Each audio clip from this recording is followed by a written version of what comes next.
Stephen, I'm here in support tonight for Stephen because you're the first guy in America who's lost his show because we got a president who can't take a joke.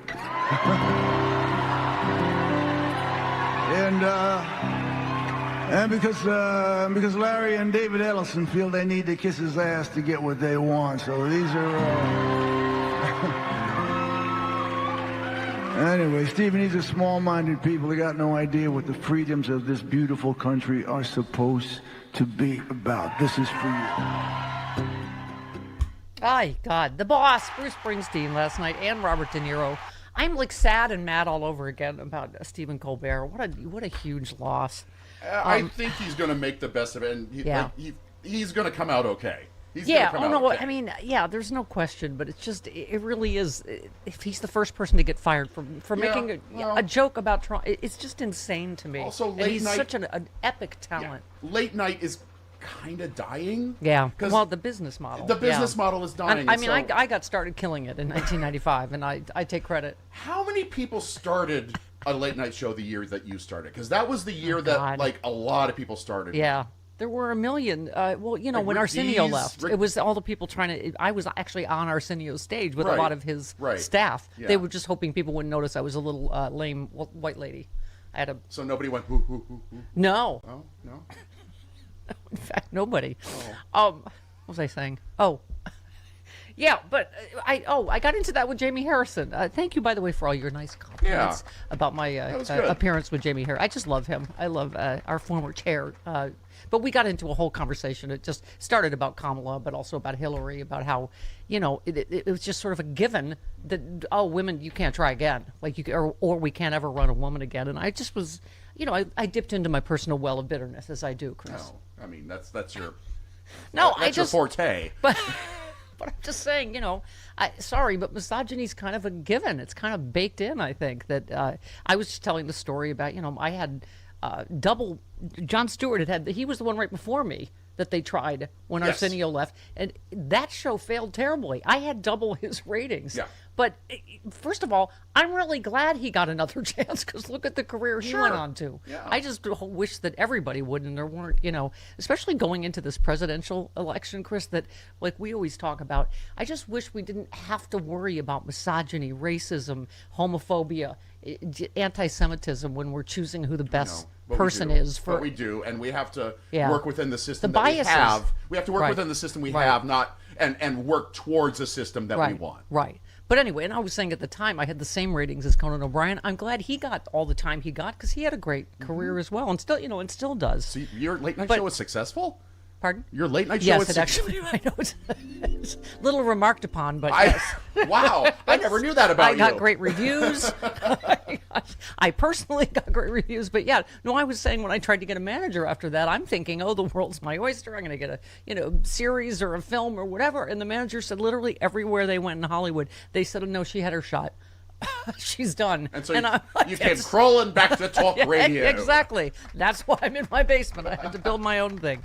But anyways, I'm just saying, and unfortunately, it's the same because I feel like there's this common, and Hillary won, by the way, but it was just like the popular vote, and I have a lot of questions about 2024. Kamala obviously, no matter what, did extremely well, and I don't like that they just canceled out of the conversation, entirely, like that, or the people go, AOC, and Bella, like we talked about, maybe it's an age thing, but it's also, I'm sure it's all of it. It's that she's a woman of color and that we're afraid of that now. And anyway, so, but I love you, Stephen Colbert. I've never gotten to meet him, but he is, wow, what a class act. Didn't Frangela meet him? Didn't they work with him?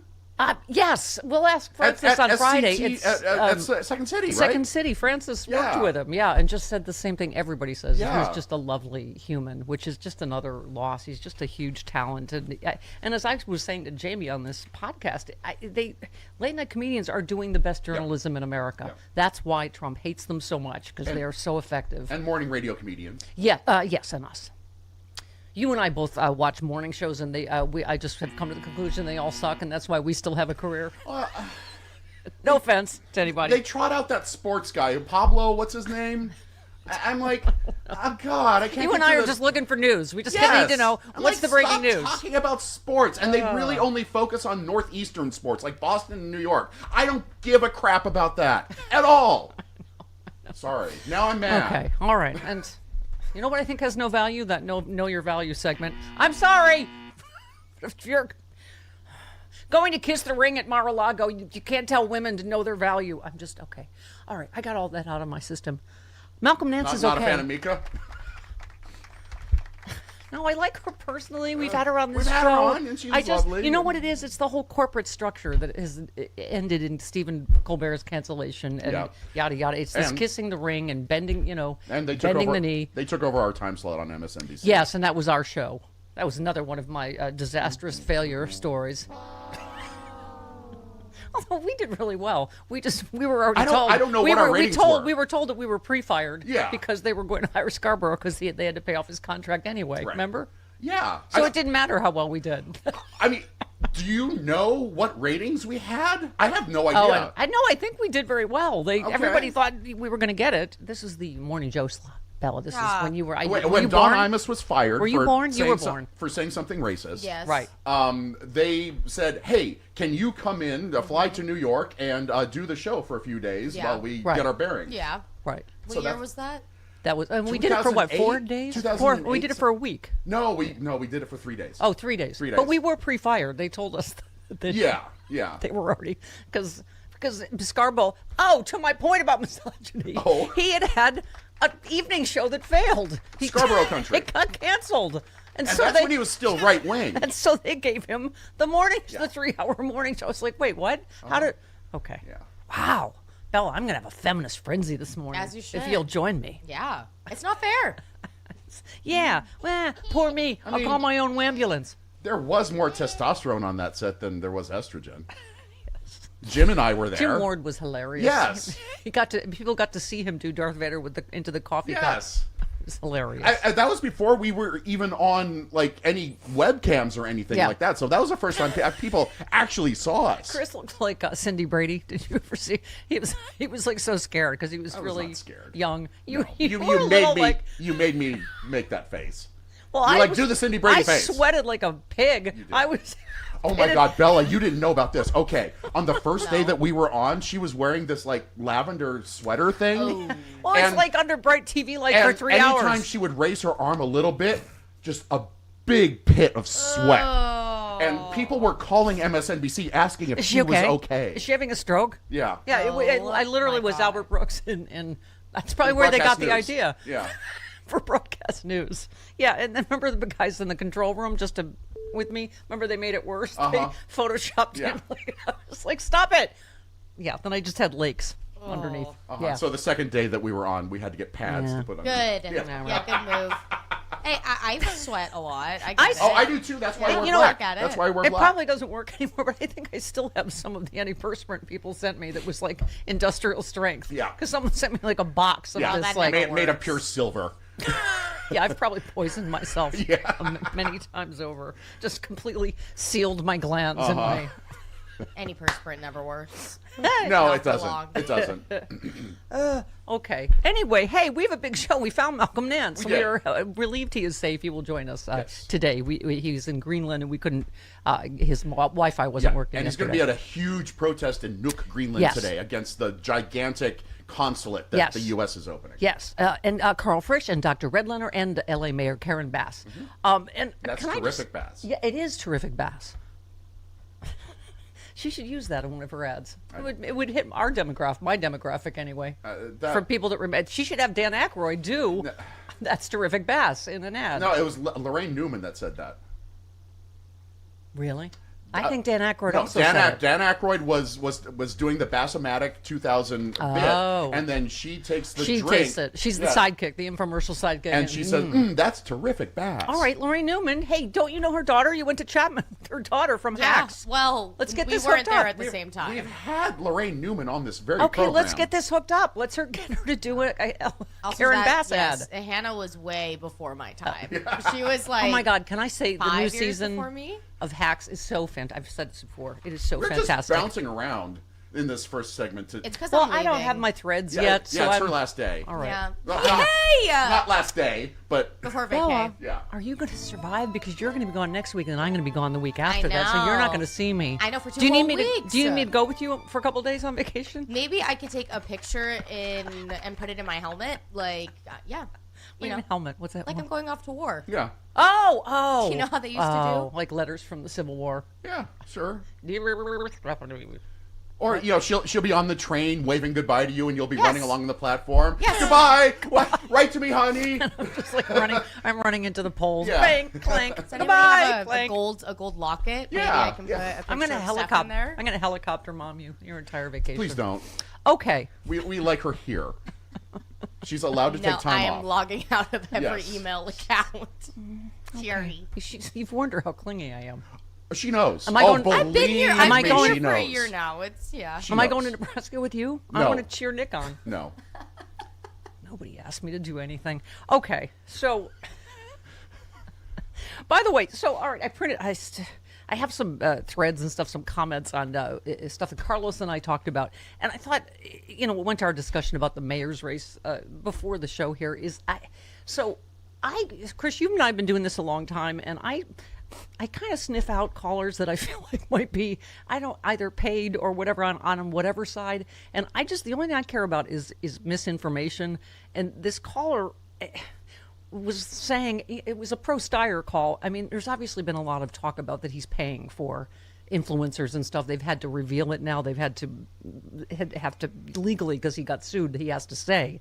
But she was saying, I went to my individual office and they said, oh, it's fine, vote for whoever you want, Steyer or Becerra, because it's definitely going to be a Democrat, and Steyer is the more progressive one. And I was like, I just smelled like, wait a minute, I smelled paid caller. I don't know if that's the case, but I think it was disinformation, because it is not guaranteed that it's both going to be Democrats. I think the common wisdom I've heard is when there is a definite front runner, Democrats should rally behind, and Javier Becerra is clearly the front runner.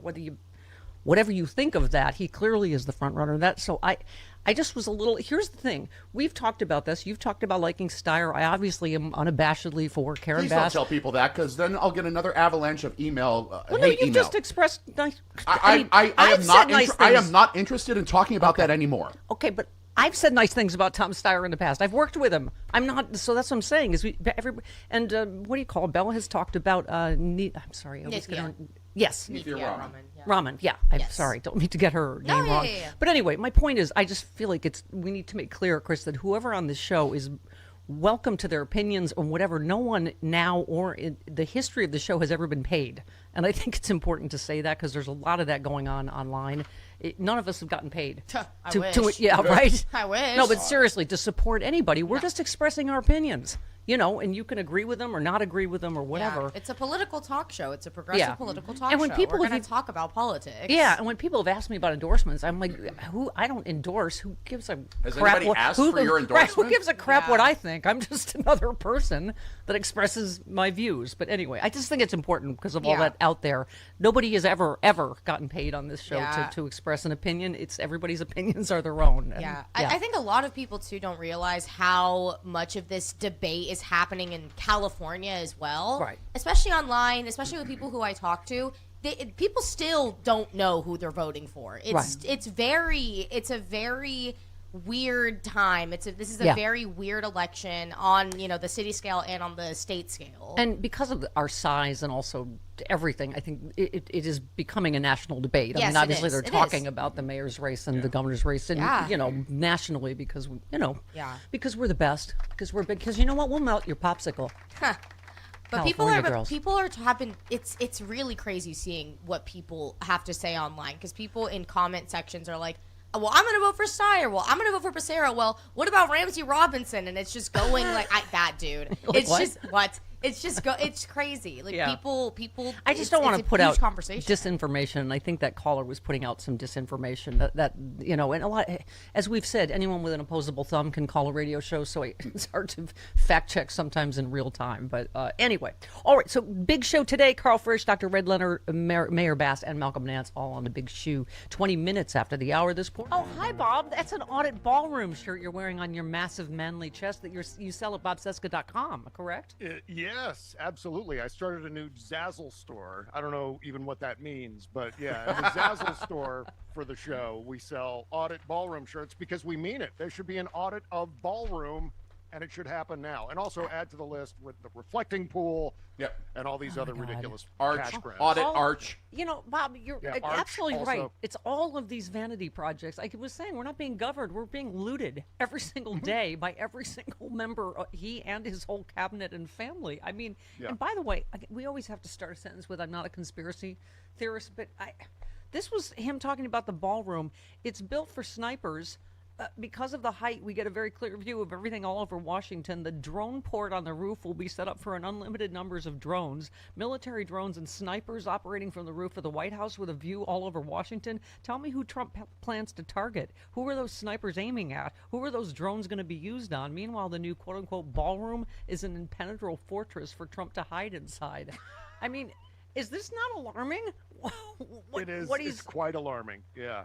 He's like a 6-year-old working on a Lego thing, like without the kit. Like it's not the pre-designated Lego, whatever it's supposed to be, a spaceship or whatever. It's just like we used to get in the 70s and 80s. It's just random Legos, and he's just stacking them up. Let's add drones. Let's do this to ballroom. 4-inch windows. What the hell? It's not my money. And so that's what. I mean, with all the Hitler analogies, let's hope it ends like Hitler. But I mean, honestly, I don't know what I meant by that. I didn't. You have no idea how Hitler ended. Nobody did anything to Hitler, did they, Chris? Bob. Well, the other thing about that rant, he was talking about snipers. He also made it clear that it's not the enemy snipers that are going to be on ballroom. Which is just utterly demented. Like, what's wrong with him? His brain has turned into that gunk you pull out of your bathroom sink drain. Well, and it goes that's where we are now. And it goes to all the people that have been saying he's not planning to leave. Like, and by the way, speaking of historical Nazi fun facts, there was a fund very much like this January 6th slush fund that Hitler had for the SS. Wow. It's unbelievable. Have an idea. Yes, Christopher. If he holds himself up in that ballroom, can we just seal it off and seal him in there forever? Was a Batman episode, wasn't it? Yeah, because he doesn't. We don't need the ballroom. We can conduct business in the rest of the White House. Good idea. Tune in next week. Same bat time, same bat channel. Remember the walls would always be closing in on him. It's just like see you next week. Yeah. That's right. And this is one of those things where we always have to bear in mind the grift, which is that no matter, like, every dollar he collects for ballroom or for reflecting lake, as he's been calling it, or for arch, as Chris was reminding us, every dollar that he spends on that, he's taken whatever it is, 25, 50% of that dollar for himself. I think it's fair to assume that there are kickbacks happening. Yeah, we just played a Stephen Colbert, but who knows if these stupid January 6th criminal suckers are even going to see any of it. I mean, it seems like the Board of Peace, everything he does is just another way to funnel money into his own pocket. I mean, it's... Well, this fund that he set up, not through a settlement, by the way. There was no settlement. The case was dismissed, and this is an agreement, or not an agreement, a demand by Donald Trump to the Department of Justice and his personal lawyer, who's now the acting AG, Todd Blanche, who's still in that chair. Yeah. And so this is one of those things where, like, two people got what I just said. Anyway, so it's one of those things where Donald Trump is insisting that the Department of Justice give him this money, that the IRS gives him this money. And I want to bear in mind too that I didn't see anywhere in the documents a ceiling on the amount for this fund. Right? We said that yesterday. What prevents him? Nothing prevents him from going, now it's $1 trillion because, exactly. I mean, like the it's going to be lawyers, back up to $10 billion. The J6 lawyer, all those people are like, all of us are going to be asking for money. They're all lining up. I mean, This is unprecedented what this is. This is like a heist of the highest order. This is one of the most corrupt things. For P. Diddy Combs, I'm like, really? We're going to give taxpayer money to P. Diddy because, it's because anybody that says they were aggrieved somehow, right? Right. And the other thing it does, in addition to the pardons and commutations for January 6th insurrectionists, this is also financing to further send the signal that you guys are free and clear. Do whatever the hell you want. We're going to give you money. We're going to finance your activities. So let fly, because Donald Trump is entirely into chaos.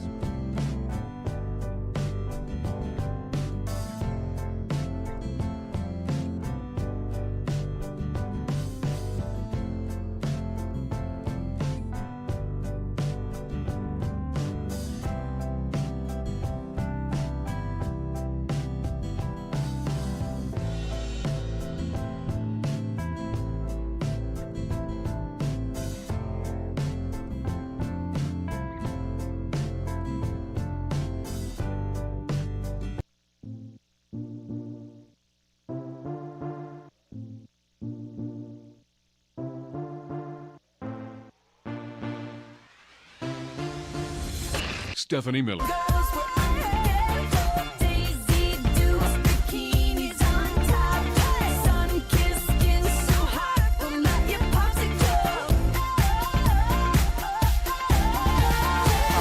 get what you're doing. Oh, I see what you did. Yeah. We are. It's true about California girls. We are so hot we will melt your popsicle. Do not with us. Okay. Bella, you are the podcast expert here. Alan has a question. Alan on Blue Sky. If the Erection Connection podcast lasts more than 4 hours, do I need to call my doctor? See, that's funny. They're writing the jokes. Alan's right. I'm not listening to a 4-hour-long I was podcast. going to say, that's a little. What could they possibly be talking about for 4 hours about erectile dysfunction?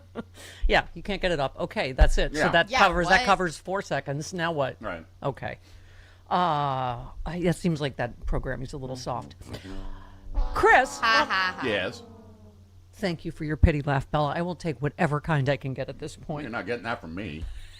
I laugh when things You are gave funny. up. You gave up years ago. I laugh when things are funny. You stopped fluffing me years ago, if you ever did. Wow. So we got, we have vacation. Vacationitis, so we just were talking amongst ourselves in the first segment. But yes, there's more massive corruption. The Trump administration overpaid for DHS warehouses owned by the president's allies. Yeah. That's more of your taxpayer money. Oh, totally. But at least the slush fund will make a fantastic musical.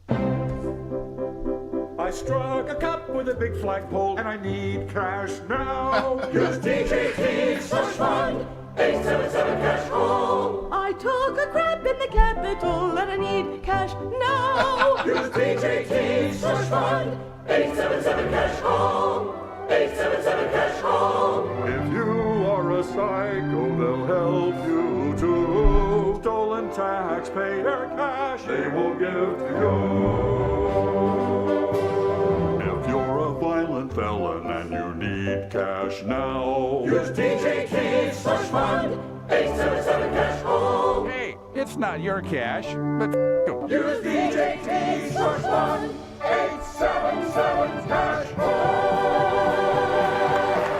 Wow. Thank Rocky Mountain Mike. Do you see the difference? Chris gave you real laughs. Those are real laughs. That's right. And Marion Ann Arbor, that was fantastic. Those commercials are ripe for a parody, and Rocky Mountain Mike knew that. That was the difference between a pity laugh and a real laugh. Thank you for that. All right. Carl Frisch joins us next. Well, you have probably seen videos or commercials for muddy mats on TV or online and thought, come on, those can't really work that great. I am here to tell you they do. I absolutely love my muddy mats. I've been dealing with paws for dirty, muddy paws my whole life, if you know how many dogs I've had. These are a miracle. Only Muddy Mat has thousands of advanced ultra-soft microfibers that are 5 times more absorbent than ordinary floor mats, trapping dirt and water on the mat instead of all over your floors, and it's 100% machine washable. If you hate dirty floors like I do, trust me, you're going to love your Muddy Mats. Right now, get a free medium Muddy Mat with your order of 2 or more mats at buymuddymat.com. Offer only available at buymuddymat.com. That's BUYMuddyMAT.com. Don't wait. Take my advice and get a free Muddy Mat with your order of 2 or more mats at buymuddymat.com.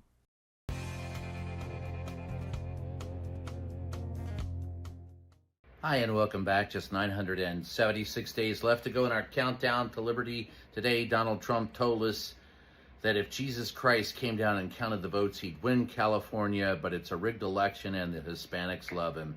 Meanwhile, he was thwarted by his own party in trying to build the one big, beautiful ballroom, which he now can't build. There's no money there for it, so I guess he'll have to get private donors, or he will leave office with one big gaping hole where the East Wing used to be. And if you think that's a metaphor for Donald Trump's existence in the White House, you'd be right. But guess what? He did get good news. He made a deal with the IRS. They can never audit him or his heirs, ever. So they're free to cheat, which Donald Trump loves. Remember, this is all about Donald Trump. He didn't give a rat's ass about anybody else, but Donald Trump's got his made with the IRS. I got mine, you get yours. I'm the best. Other people are telling me that. He also said that he's got a 99.9% of the vote in Israel, and by God, he could go to Israel and be the president of Israel if he wants. And I say, see you, Donnie. Don't let the door hit you in the ass on the way out. Catch you next time.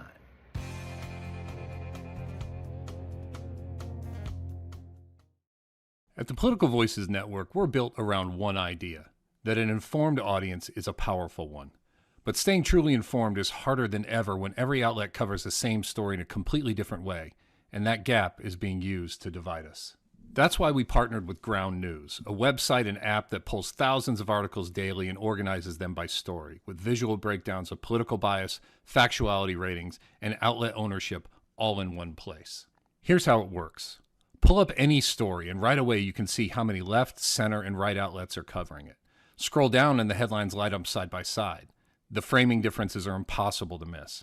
Every source comes with a factuality score and ownership info, so you always know exactly where the information is coming from. They also have a blind spot feed that surfaces stories one side of the media is barely touching, so nothing important slips past you.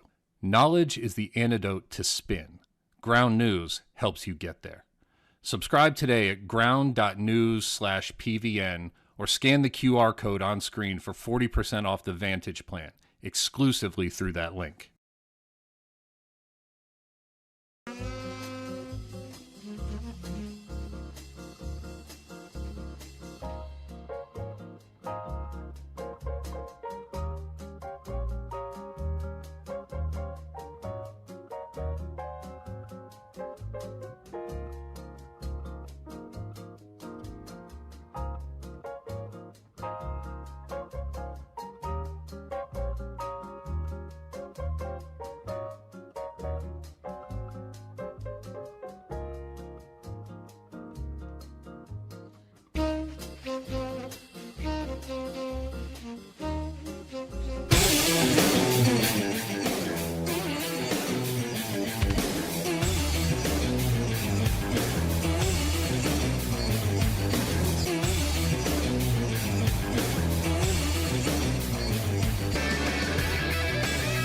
The idea that Democrats can't win in Texas, I want to put that to rest. They could very well do it. James Tallarico could very well win in Texas. And I want to use a comparison point with 2018 because there was all this talk about Beto O'Rourke, right? Oh, could he beat Ted Cruz? He could beat Ted Cruz. The numbers at this point in that campaign, simply put, did not support that conclusion.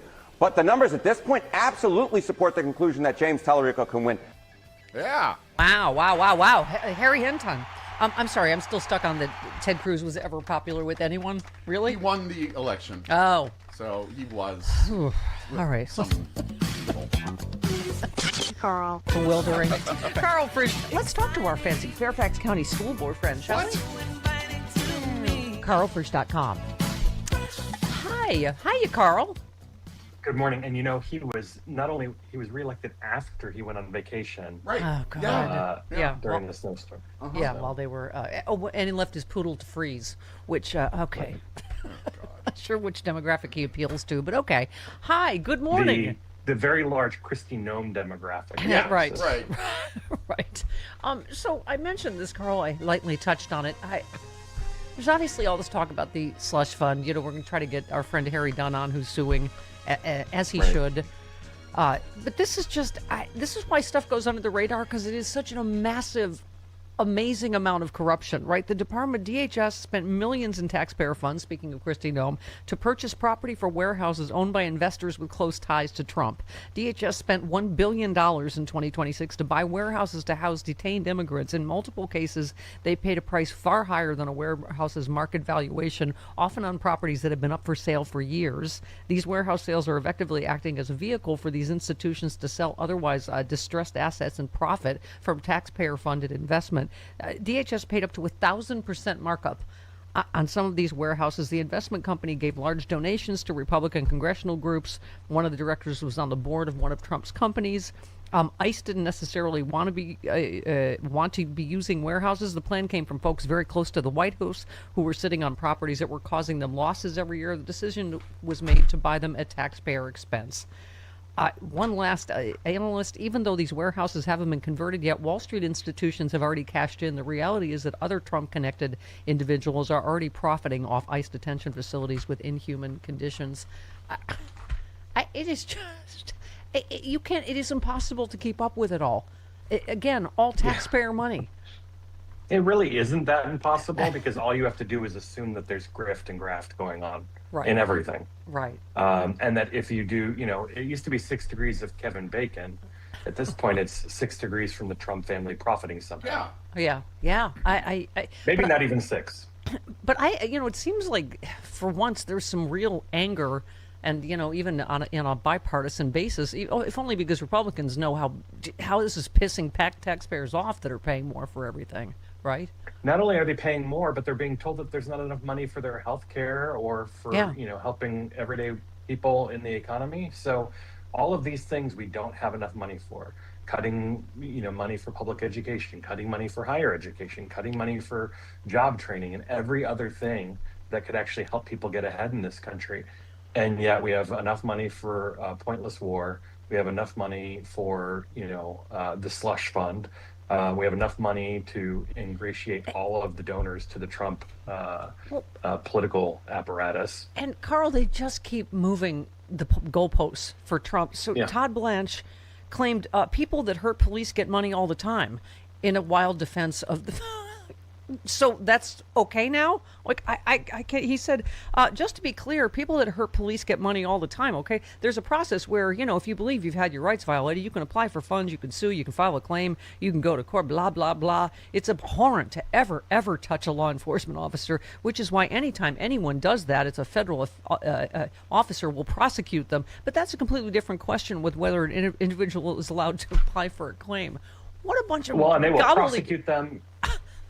And if they're not doing it in service of the president, then they will be punished. Right. I mean, it's just such crap. It's such gobbledygook that I think, and Trump keeps making it. And it's going to be secret. Yes. Because what are they going to do? They're going to be whoever Trump says. People who have been convicted since then. Yeah. And Carl, he keeps making it worse. Trump says his $1.8 billion weaponization slush fund is peanuts compared to what January 6th insurrectionists actually faced. You should be furious that your tax dollars are paying domestic terrorists, says Medium Boy on Threads. I mean, it's... did I miss, Chris? Did they vote down the ballroom thing? I mean, I do feel like Republicans are starting to... They did not include it in the funding bill. The $1 billion, they didn't... But there are other ways that they're trying to get it funded. I know. I was thinking, what happens with this gaping hole now at the White House? It could serve as a memorial for the Trump administration. Because it's it's essentially the crater in our democracy that he's created. Yeah. By the way, Chris, you asked, I think, the pardoned. You said, are they still criminals or are they still terrorists if they were pardoned? Yeah. So DC 19 said the insurrectionists had to sign to accept their pardon. When you accept a pardon, there is an admission of guilt. So they are not due any restitution. It's just another grift. Got it. But yeah, I forgot about that. So they're still criminals. They just aren't serving their time. Right. Okay. Right, because Trump pardoned them. Okay. So speaking of the political climate, I do think a Senator Tallarico is possible, don't you? I am this one 1 month, Graham Plattner, we just call him Oyster Guy. Graham Plattner said 1 month ago, a billionaire-funded super PAC launched a massive wave of attack ads in this race, millions of dollars, all to give Susan Collins her 6th term. 1 month later, we lead by 7, 48-41 right now over Susan Collins. Dear God, to finally get rid of her would be There's delightful. not enough money to purchase all LL Bean products in the world that will cover up Susan Collins' record here of being very concerned about things but never doing anything about it. I mean, I do feel like between Trump and now, Mark Cuban, there is some anger in billionaires trying to buy elections. Like, in this case, are giving, I mean, what did they just spend for Massey? $33 million for, what do you normally spend for a primary? Race. Yeah. Like $500,000 or something. Yeah, this was the primary. It wasn't even a general. I mean, this is... Right, and I don't want to sound old, but in my day, a hotly contested congressional race might cost $750,000. Yeah. Yeah, that's what I was saying, like 500,000, something like that. I mean, it's insane. But yeah, speaking of journalism, someone tweeted a huge shout out to The Guardian for this subheading after the Massey defeat. U.S. president, like a cult leader whose commune keeps getting smaller, commands fierce loyalty from shrinking base. American media take note. I mean, I see it as good news for us, Carl. I'm like, good, lash yourself to this 30% approval rating president. Yeah, I think as long as the message coming from this administration is retribution against people who step out of line, no money for people who are struggling, no money to help the economy, no money for health care, but plenty of money for the grift, the graft, and a senseless war in Iran. That is not something that is a winning scenario for November. And we should remind ourselves that he was not going to win in November before the Iran war. So what they're trying to seed right now, at least Republicans in Congress are, is this idea that if they lose, it's only because of Iran. And that's simply not the case. Yeah. So obviously this is, we were talking about how obviously California, because of our size and all that, is in the national conversation. But Hartmann said the economy is at stake. California drives the nation. We are the economic powerhouse of the world. We cannot risk this massive prosperity by letting infighting and a deluge of vanity spending hand the state over to the GOP. I sort of, every time I see Steve Hilton talk, I'm just like, really? This guy doesn't seem to know jack about California or the United States, for that matter. So you're saying he should be president? Yes, that's exactly what I was saying, Carl. Thank you for your perceptive. Sorry. No, all the polling seems to indicate that what we thought was going to happen months ago is not going to happen. It is not going to be a top 2 Republican runoff in California. It's possible it could be a top 2 Democratic runoff in California, although probably unlikely. But I think, we've got, a week left? Right. A week and a half left. And I think people, for all of the attention that California's gotten, justifiably so, as you mentioned, one of the largest economies in the world, I think at the end of the day, we're going to be talking about the next Democratic governor of California in just a couple weeks here. And we'll probably be talking about Karen Bass's reelection in Los Angeles. Well, we'll talk to her about that in just about an hour. Thank you for the plug. So what other races are you looking at, Carl? What else? How else are you feeling about the midterms? Well, if Texas is in play, that is quite interesting because it means Ohio is probably even more competitive than Texas, I think. Alaska, there's talk in Montana, Nebraska. I mean, it really is a scenario where the dominoes keep falling in the correct direction. Is that even with like the special circumstances that are in Texas? That Trump chose Paxton over Cornyn. I think people are assuming that Paxton will now win. Okay. In the Republican runoff, I think that's probably the Republican runoff, yeah. But I mean, Talarico's polling ahead of him, significantly. That's right. Yeah. And I think that's why people think that Texas is significantly in play, is because not only was he even with Cornyn, he was leading Paxton. So, and that's before the race is really crystallized. Yeah. The way that you attack Paxton in a Republican runoff primary is not the way that you would attack him in a general election. So when that contrast is really drawn, to show Paxton's extremism, and corruption, I think the numbers will move even more. And that's why, on cue, the RNC had to post a post that implies James Tallarico is a pedophile, because the party of the Epstein class is implying. Meanwhile, so Paxton gave a plea deal to a donor who was convicted of I believe, of a sex crime. So that's right. Dear God. Well, so it was. You saw this. It started with AOC saying, "I think we probably already had our first gay president." Right, and so Republicans were offering up their best guess, Barack Obama. No. Historians might disagree. There are multiple books and documentaries suggesting Abraham Lincoln had a possible predilection for men. My absolute favorite, is that we do know who it was, and it wasn't Lincoln. It was probably Aunt Fancy. It was Aunt Fancy and Miss Nancy. It was President Buchanan, unfortunately, who was regarded as the worst, well, until recently was regarded as the worst president in history, and his vice president. And around Washington, they were called Aunt Fancy and Miss Nancy. And there are love letters between the two of them. Yeah. Wow. Well, there's a little tip-off. Well, that's what they said. So after implying Obama is secretly gay, the official RNC account implied that James Tallarico is a pedophile, writing "Hide your kid." There's just no low too low, right? This is literally the party covering up for a pedophile president, allegedly. I can't get. We're still waiting for the records to be released. Your friend and mine, what do you call it, Jamie Raskin? I still can't get over them saying how visibly shaken he was, talking about reading what he could read of the Epstein files and the age of the girls and how many times the president is directly implicated. I mean, and that's what they allowed them to read. Right. That's the stuff. Right. There's plenty of reasons to believe that we've not been given everything. Yeah, I'll say. One last one. Latino voters, we've heard this before, but have soured on Trump. I will never understand how they powered his 2024 comeback, but okay. The Latino registered voters in 17 House swing districts remain highly fluid after Trump's 2024 breakthrough. 52% say undecided and could change their minds in the midterm. 73% say they are merely surviving financially. Yeah, all of us pretty much, right?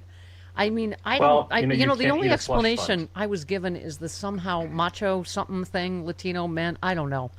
In 2024. I think at the end of the day, when you have people that are not partisan, and they are struggling financially, even though they're hearing about the great stock market and unemployment and inflation going down, if they're not feeling it at home, they're desperate. They're going to look for anything. And I think Trump is going to run right into that in this election. You've got a whole bunch of people who voted for him in 2024 who have come to realize that all of the things he said about caring about their livelihood, their ability to make ends meet in the last election was false. And he's not done anything for them. Nothing. Yeah. Well, I guess it was hard for me to get past all the incredibly racist things, he said, including starting his campaign saying all Mexicans are rapists, pretty much. I mean, it just, anyway. Yeah. All right. And if they've seen any recently unretouched pictures of Trump, hopefully we can dispense with that whole macho. Now, does the retouching create the bruising? That must be what it is. That's it. It's a very, very rough filter. Anyway, all right. Carl, thank you. You're a delight, sir. As always. All right, talk to you soon. All right, goodbye. Bye-bye. 49 minutes. Bye-bye. 49 minutes after the hour. I saw your ballot. You're ready for the era of Becerra. And there was Becerra. I went for Becerra. I think he's the most qualified. I think he's a Californian. I think he's Latino and can speak to the Latino community, which compromises a lot of the Los Angeles population. For those of you who never go to a Galaxy or LAFC game and see those Latinos other than parking your cars, it's nice. Yeah, I think he's the most qualified. Yeah, I was. My heart sang when I saw my girl, Jasmine Crockett, out there. Way to go, Jasmine. And endorsing. Robert Reich going with Steyer. Yeah, he's taken a flaming on social media for, He's Cuban. He's Mark Cubaning us. Yeah. By the way, you said Mark Cuban is the Lindsey Graham of John Fetterman's. Yeah. Yes, we've been talking about that. And also we've been talking about, you posted, inherent in all this talk of out-of-staters coming to vote for Spencer Pratt is his lack of popularity with real Californians. Yeah. Yep. And we were saying, we hope they spend all their gas money to drive here to then Yes. get arrested for voter fraud. Please do it, please. Please do it. Pile in. Somebody pointed out that I put inherit. I meant inherent. I know you did. Inherent. I know. So thank you for that spelling correction. But yeah, all you're proving is that he's not really popular in California. It takes people from other states who think he's something to come and try to help him out. Yeah. Just like WikiLeaks, just like the Russians hoax. I Yeah. don't think Yeah. so. What was I going to say? Yeah, we're having Mayor Bass on tomorrow. We will ask, because that'd be fantastic. Then they won't have money for bail, Bella, because they spent it all on gas. Right. So when they right. get convicted of, but yeah, some Fox News guest calls on Texans to vote in Los Angeles. So stupid. This is based on their stupid, like that, we don't need ID, right? He said, my favorite policy is not having ID to vote, which means that I, in Texas, pretty much could drive to California and, please drive to California from Texas. And vote for Spencer Pratt for mayor of LA, right? That they can't ask for my ID because that's sexist or racist or bigoted or something. So I think maybe everybody should go do that. I mean, they like it. Dem's the rules, right, Jesse? So why not make them live by them? This was the lovely and talented Dana Loesch. Boy, you know what? I think young women who've been assaulted with medical needs should join that caravan going, oh, yeah, I'm coming with you to vote for Spencer. What's his name? Hey, all right, I won't try to get $10,000 off you for turning you in. Come on, ladies, jump on that caravan. Go get your health needs met in California because it wasn't your fault that some of your people in your church did weird things to you. Gas is super cheap right now. Fill your tank, drive from Texas, and then there'll be that cartoon of both pockets open. I don't got no money for bail.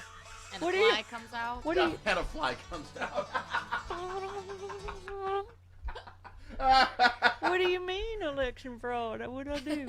What I do? Man, just MAGA has just flipped the rock over and just these gross looking Potato bugs. Yeah. invertebrate potato bugs are just crawling out just like Exactly. Centipedes. Our country is gross right now. We're gross. Yeah. By the way, okay, so I'm sorry. This is my obsession this morning. I just had to say for you. On election night 2024, ex-partner Ashley St. Clair claims that Elon Musk texted her hours before the media called the race, claiming the team had the best real-time data with the help of secretive satellite program. I mean, I don't know who or how this could be looked into, but it seems important before the midterms, doesn't it? It seems important, which is why they're trying to deter mail-in voting, because apparently that's the one thing in 2020 that was able to circumvent that kind of nastiness, was people voting by mail.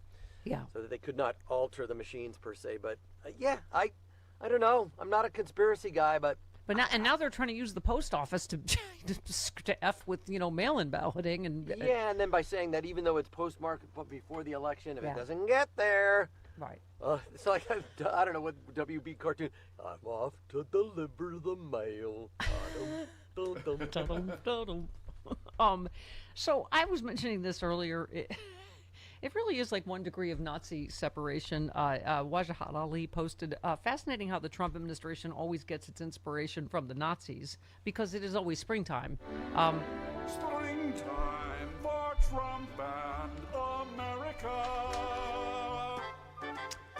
June 1st, 1933, the Fund of German Trade and Industry is created, a huge slush fund administered by Martin Bormann in the Fuhrer's name. The regime used the funds to compensate SA stormtroopers who committed street violence, subsidize the SS, and enrich Nazi Party officials. I mean, it's the slush fund for the January 6th terrorists, right? We've been screaming they're Nazis.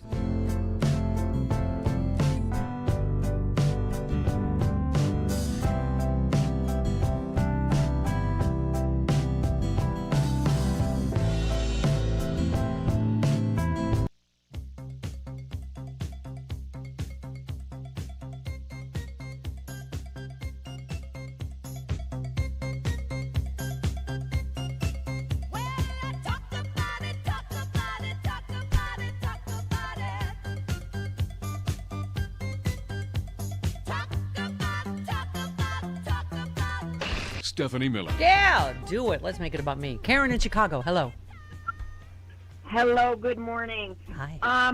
Yeah, this whole thing with Stephen Colbert, I mean, there's so many things for us to be infuriated about. The thing that I am so angry about with this, and we cannot lose sight of, he was let go because government decided that they were going to weaponize the agencies that we all pay. Yes, remember let the market decide? That's what they always said, right? He's the #1 show in late night for years now.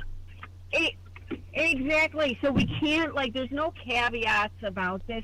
When the right screams about cancel culture, what it is it's like if you're going to say homophobic, transphobic, misogynistic, racist stuff, the free market gets to decide whether they want to buy your stuff. Right. And if the free market says, we don't like you because you're a racist, homophobe, transphobe, and misogynist, then that is our prerogative to not buy your stuff. But this is something completely different, and we cannot lose sight of how dangerous and serious this is. Yeah, it's to get a merger. It's to to kiss the ring so you can get what you want business wise. Steve in Chicago on the slush fund. Hi, Steve. Hey, Stephanie, first time, long time. Hello. Looks like Chicago's in the house this morning. I want to remind all my fellow listeners that when Trump puts out these wacky ideas, like the Department of Justice creating a fund out of nowhere, or the IRS just saying we're not going to ever punish Trump or, audit them or whatever, those things aren't codified by law, and they're designed to spin up people like us and distract us from the Epstein files and all the grift. What do you think? Yeah, absolutely. So I'm not sure. This is Brian Fitzpatrick. I don't know if there's been a lot, Chris, of of course, Mike Johnson doesn't know anything about this. Of course, because he doesn't read the news or anything. He doesn't know. But why can't someone call him on that? Why do you never know about anything or have an opinion on anything? How are you Speaker of the House? But this is one Republican at least on this slush fund. Brian Fitzpatrick of Congressman, Pennsylvania. do you agree with the acting attorney general there that this is how Americans want their taxpayer dollars to be spent? Every dime that we spend ought to be going to, and especially with people in mind, over half of Americans that are living paycheck to paycheck. That's got to be at the forefront of every single House and Senate member's mind with every dime that we appropriate. So for that and many other reasons, I am completely objecting to this, and I'm going to do everything I can to fight it. Right. At least some Republicans are still pretending to be fiscal conservatives. Otherwise, they're just like whatever Trump wants. Yeah. He's a swingy Republican, though. So. Yes, from a swingy state. Yeah. Yes. My girl, Jasmine Crockett. People that are in organizations that are absolutely white supremacy organizations should get our tax dollars because they decided to tear apart or attempt to tear apart our democracy. They are being rewarded. These are people that went through our criminal justice system. When people on that side of the aisle claim that they love law and order, they went through it. They either entered pleas of guilty or they were found guilty. And this president, on day one, his priority was not around racism. It was around doing things like letting them go and now putting money in their pockets. I love her so much. I just love her. I was close to it, her in the Becerra endorsement made me explode. Yeah, I won't say it. Oh God! Oh no! Keep it clean. We got a break. Keep it clean. Break. Dr. Doom next. Well, I used to think my mattress was just furniture until I got my ghost bed. I laid down on my brand new ghost bed for the first time earlier this week, and I thought, oh, this is what good sleep feels like. Because Ghost Bed doesn't just build mattresses like furniture, they build engineered sleep systems. Their beds are serious health equipment, beds designed for relief and recovery, not looks, not fluff. Your body should be healing while you sleep, not fighting for comfort. I noticed the difference right away. If you're like I used to be, waking up stiff, tossing and turning, sleeping hot maybe, even reaching for a pain reliever before bed, hoping maybe tonight will be different, that's not aging. That could be your mattress talking. And here's another thing I love about the Ghost Bed. You get 101 nights to try it at home. Don't have to do that dumb mattress test in the store. If you don't feel the difference, you can send it back. risk-free. How about that? GhostBed is offering my audience their lowest prices of the season, plus an extra 10% off. Go to ghostbed.com/Stephanie. Use that promo code Stephanie. That is ghostbed.com/Stephanie. Promo code Stephanie. Being an American right now is just waking up and being told how much more money our president is stealing and having to go about our day like normal. Like it's normal to pour coffee, answer emails, throw laundry in the dryer, maybe stare into the fluorescent void of your refrigerator, doing that bleak little arithmetic of adulthood where you're trying to figure out whether this week belongs to groceries, insulin, rent, gas, medicine, or the electric bill. While the president of the United States and his entire spawn seem to wake up every morning asking, how much more money can we siphon out of this country before people finally lose their minds? Because every day it's something new, another revelation, another grotesque little chapter in the great American family heist. Donald Trump Jr.'s venture firm, 1789 Capital, ballooned from roughly $200 million to $3.5 billion in assets in about a year, while slapping an America First sticker on the whole thing like nationalism is now just venture capital cosplay. Portfolio companies tied to that firm landed more than $735 million in federal business, including a reported $620 million Pentagon-backed financing deal, while regular Americans are clipping coupons and praying their car survives one more check engine light. Meanwhile, Donald Trump's financial disclosures show thousands of stock trades tied to accounts in his name in industries his administration directly oversees. AI, defense, pharma, energy, tech, thousands. While Americans are standing in CVS parking lots Googling whether they can split prescriptions in half and still technically stay alive. And now this week, the IRS settlement, the one that permanently blocks the IRS from auditing tax claims tied to Donald Trump, his family, and their companies forever. Permanently. As in forever. Imagine if Barack Obama had announced, good news, everybody, the IRS can never audit me or my family ever again. Republicans would have burst through drywall screaming about tyranny until the sun burned out. But Donald Trump, he gets to erect a velvet rope around accountability itself. No audits, no scrutiny, no consequences. And while families are choosing between food, housing, healthcare, medicine, education, childcare, gas, rent, and whether the electric bill gets paid on time, this administration somehow found $1.7 billion of our tax dollars for a fucking slush fund for Trump loyalists and political goons. No money for pediatric cancer research, no money for the people drowning in debt, but money for that. Honestly, this is pure dictator shit. A real democracy sees a president enriching himself, shielding his family, rewarding loyalists, and insulating himself from scrutiny, and says, absolutely the fuck not. And on the other side of this, because there will be another side of this one day, there needs to be a reckoning for every single one of these cheating, grifting assholes. Every single one. And I want every fucking dime of my money back. Every fucking dime. See, gay people are kind of like cannabis plants or foreskins. If an almighty God really hated them, he'd stop creating so many. There are less than 10 references to homosexuality in the Bible, and most of them have been twisted to serve a prejudice that's directly at odds with the teachings of Jesus. And yet, Christianity has allowed the homophobes to set terms that Jesus himself clearly rejected. If anyone's trying to use the Bible to justify any meanness to LGBTQ people, they've always got to go around Jesus. Being gay is natural. Hating gay is a lifestyle choice. And unlike being gay, homophobia is highly curable.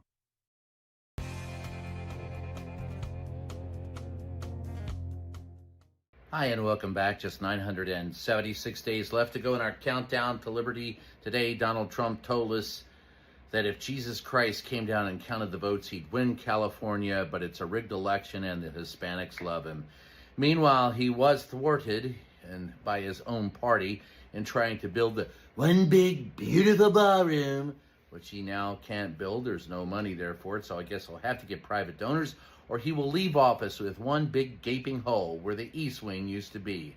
And if you think that's a metaphor for Donald Trump's existence in the White House, you'd be right.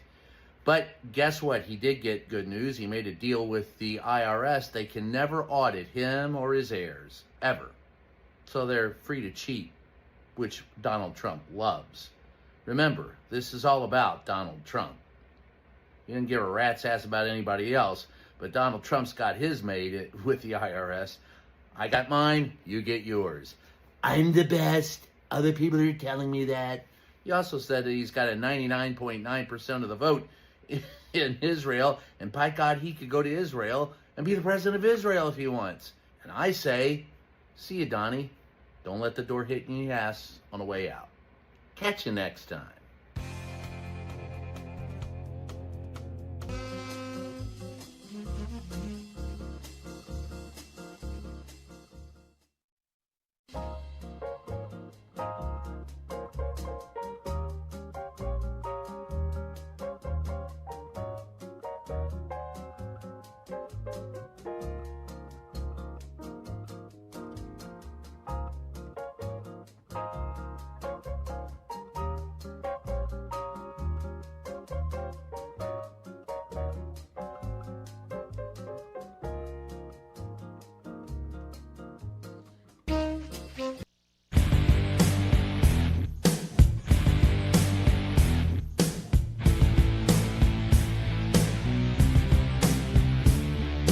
It's the Stephanie Miller Show.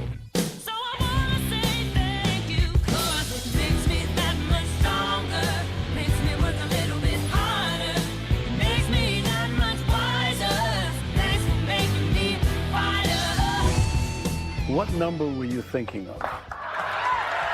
There's a hint as to what the answer is, because whenever somebody answers the question, and gives the wrong answer, I always say no. And when I give the right answer, and which has happened at least twice, Meryl Streep and Ethan Hawke guessed correctly, and Ethan Hawke immediately goes, "I know what it is. It's 3." That's the number. That's the number I was thinking of. Yeah. Okay. Yeah. Because I thought it would have been 2.5 or 2.5 million. That's the number of Epstein files Trump still hasn't released. Robert De Niro. Wow, what a lineup. What is he doing tonight? Have you heard? There This is his final show There is tonight. apparently going to be something that relates to history and something big tonight that they're planning. There's speculation that the Pope may call it. Wow. That's what people are speculating. That's his dream. So, He's a Catholic boy. Exactly. Wow. He's like a hardcore Catholic boy. Wow. So I think if the Pope would call in, that would be so amazing. Speaking of unbelievably huge bookings, look who's. If I'm going to get bad news, I want it from him because he's very handsome. Dr. Erwin Redletter joins us now. MSNBC From the floor of medical Congress to here. Yes.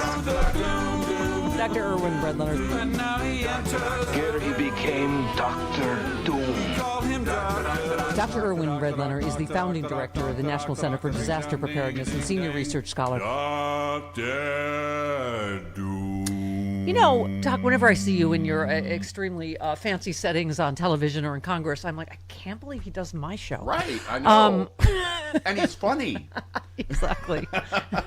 Well, you said you had an opportunity to speak with a group of congressional members and staff earlier this week about the steep increase in war crimes being committed every day by relentless air attacks from Russian drones. These horrendous weapons are almost impossible to disarm. Tell us what you said. Well, the numbers now, the data about the impact of the war on children is just extraordinary. There have been now more than 3,540 kids in Ukraine since the full-scale invasion that have been killed or severely injured, which is extraordinary. The first 4 months of 2026 are 27% higher than the first 4 months of 25 in terms of children deaths and injuries. So they're at it, and one of the things I told them is that many Ukrainians are calling these drone attacks human safaris. They're literally hunting for civilians in communities very far from the battlefield, Stephanie, and it's just, they see everything and people see them hovering in the sky. They target a group of people, of families, and then they bomb them with these drones. And It's pretty horrendous, and it's getting worse. You know, remember it was George Bush that used to say the axis of evil? I mean, I swear to God, if Trump and Putin aren't in, today's axis of evil, I don't know who is. I was talking to Trump reportedly suggested the United States, China, and Russia should unite against the International Criminal Court during closed-door talks with Chinese President Xi. Trump argued the three powers shared common interests in opposing the ICC, meaning they're all war criminals and murderous dictators and thugs. Trump suggested the three nations should join together to push back on the ICC, argued their interests were aligned against the Hague-based court. Oh my God. Well, I'll say they are misaligned. You know, it's like we have such a bizarre situation now where Xi seems saner than Putin and Trump. It's Putin and Trump are in absolute, what's the word, cahoots. Yeah. Well, I mean, this one, They're in China, cahoots. China-Russia relations are at a historic high, Chinese leader Xi said Wednesday as he met with Putin in Beijing, days after hosting Trump. The international landscape is undergoing profound changes. As he said to Trump's face, the United States is in decline. So this is what's happening. They're forming other alliances around us, trade deals, you name it. He said, and the world faces the danger of sliding back into the law of the jungle, describing China-Russia cooperation as the stabilizing force in the world. I mean, we've just lost our leadership. Unimaginable. You know, it's like just a few years ago, this conversation would have been unimaginable. And this is one of the things we got a chance to talk about at this meeting with members of Congress that, what the hell are we doing here? There's so much at stake in the war between Russia and Ukraine. This is our war too. We're trying to defend Ukraine, who's defending democracy. They're on our side. Yeah. And our leader, our fearless leader, is in cahoots with the Russian war criminal. It is. Yeah. I mean, really, it's hard to absorb this. And stuff. this one, Iran threatened to spread war beyond the Middle East if the United States attacks again. After Trump had said he came within an hour of restarting. It's just the same cycle of threats and bullying. And then here we go. Amy Siskin tweets, Trump and gang setting up for their next excursion, this time to Cuba, using a false flag and indictment in order to keep us in chaos and make it harder to focus on his growing list of failures and unprecedented corruption. I mean, the Politico headline, Doc, is yes, Trump might really attack Cuba. I guess to distract from the other disastrous war and the Epstein files, right? Yeah, the whole idea of attacking Cuba is really nuts. It's decades and decades since the Cuban Missile Crisis, since the Bay of Pigs failure. We should have been developing positive relationships with that country a long time ago. Their alignment with Russia has been evaporating for years and years. And now they're suffering. He seems to only understand bullying. The writing is Trump and his aides have grown frustrated. The U.S. pressure campaign, which includes starving the island of fuel, has not led Cuba's leaders to agree to significant economic and political reforms, so they're taking the military option more seriously. It's the same with Iran. He keeps thinking the same bullying and threats are going to work or do something. I mean, it's kind of amazing that he doesn't learn from one situation to the next. And I think this policy of his, this strategy of distraction from the key issues is going to, I hope, hurt the Republicans in general in the midterms that are coming up in November. That's what I think is going to happen, hopefully. Doc, we've been saying as bad as things are right now, we look forward to the opportunity to bleed from the eyeballs soon. Ebola... This is why I'm wearing my Survivor t-shirt, because remember we did the post-COVID tour. Maybe we'll do a post-Ebola sexy liberal tour. I mean, this is like, God, lather, rinse, repeat, just with a medical nightmare. Right after COVID. For years, the U.S. has poured hundreds of millions of dollars into programs to prevent and control infectious diseases in the Congo. But in the months leading up to the fast-moving Ebola outbreak, the Trump administration slashed aid to the country, leading to a cascade of consequences that probably hampered the detection of the outbreak and the response to it. Now the DRC is experiencing the third largest Ebola outbreak on record. Some of the aid the Trump administration cut off had explicitly been intended to safeguard against epidemics. Doc, we have to have this conversation again about how viruses know no borders. It's not that, he literally said, it's just in Africa. Did we not learn anything from COVID? In 2014, the country essentially our country went crazy with trying to do surveillance, shutting borders, keeping people out of the country. We had a guy get in here with Ebola that was admitted to a hospital in Texas, and he eventually died and infected a couple of nurses. And we knew a lot then, at the end of that escapade in 2014, about what we had to do to prevent, to screen for, and deal with Ebola. We forgot everything, like everything. And, listen, the cutback, the elimination of USAID has been a disaster for Africa. Predicting 14 million people will die by 2030 in Africa because of these cutbacks. And Doc, the diagnosis of Ebola delayed by at least a month. Yeah. And it strikes me, Doc, that it's, we talked to Ruud Pundit about this Monday. It's the racism that seems to underlie everything this administration does. This whole, America First thing. They don't, first of all, they don't think you should do anything because it's the right thing to do. It's only like, how does it benefit us, America? And that's how you explain it. You go, because it's going to come here. So if you won't even do it because it's the right thing to do, but it really does. It underlines almost all of their policies. By the way, it would be bad enough if it was America first. But I think everybody's starting to realize that we're talking about it's the Trump family and Trump cronies Trump first, yeah. That's what's first.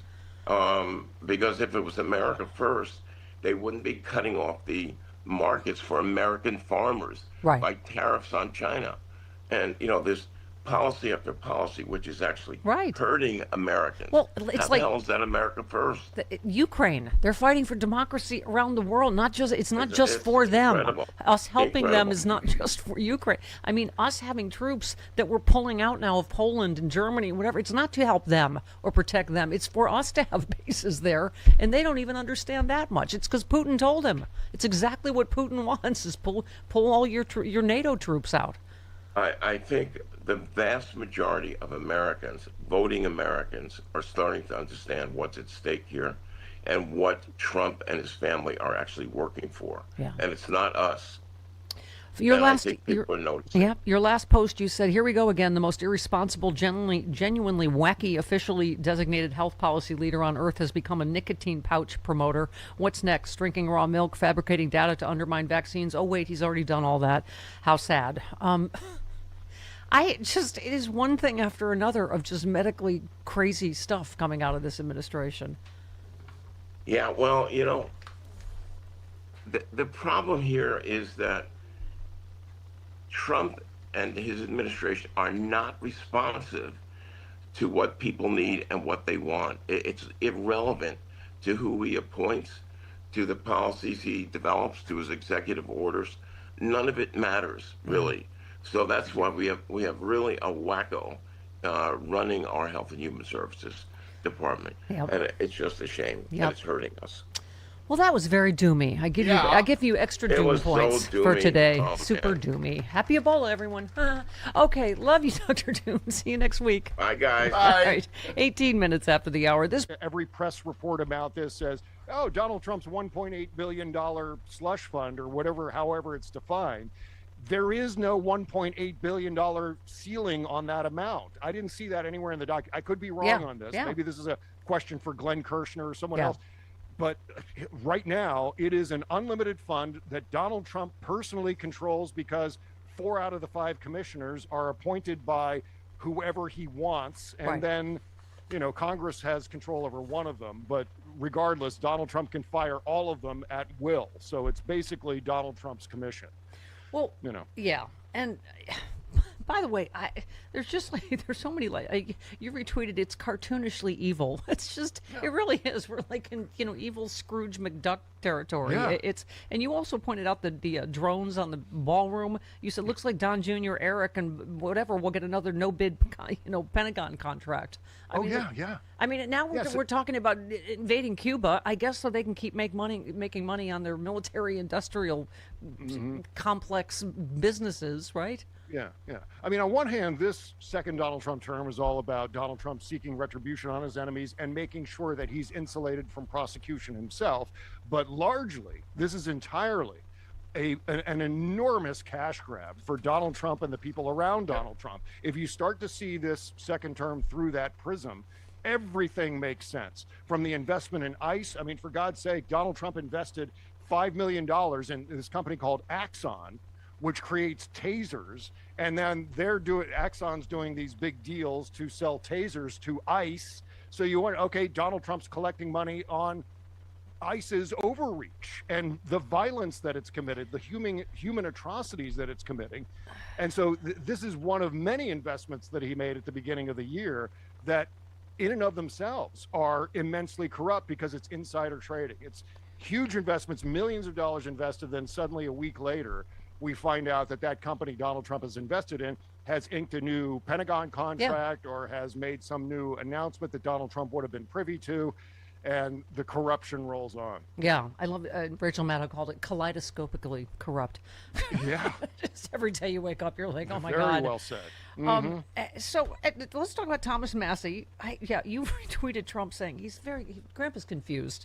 He said, Thomas Massey, he's really a Democrat. He votes against us all the time. He voted against men playing in women's sports. He voted against transgender for everybody. And you said, and he's complaining about this?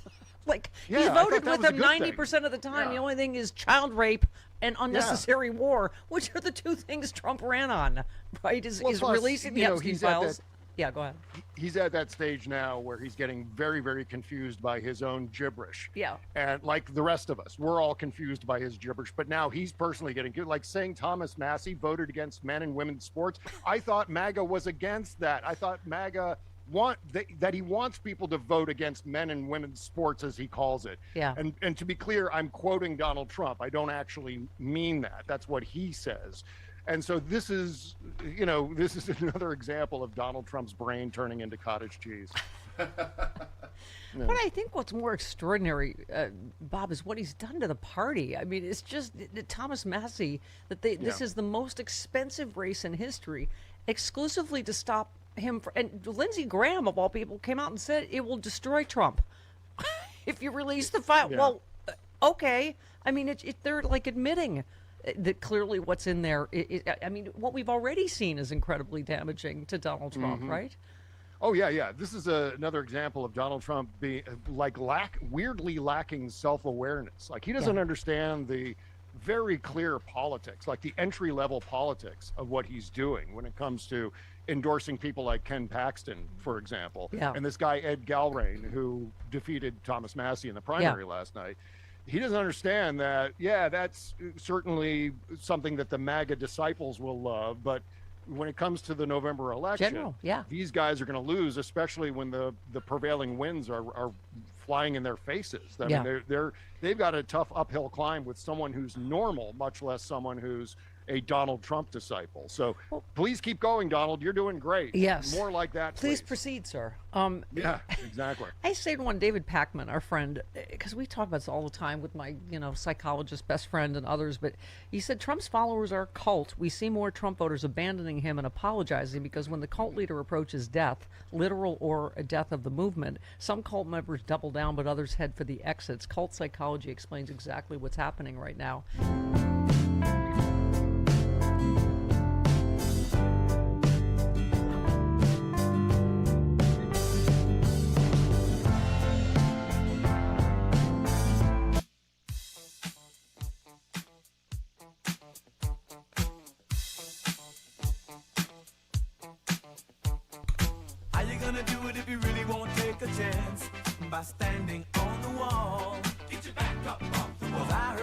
Stephanie Miller.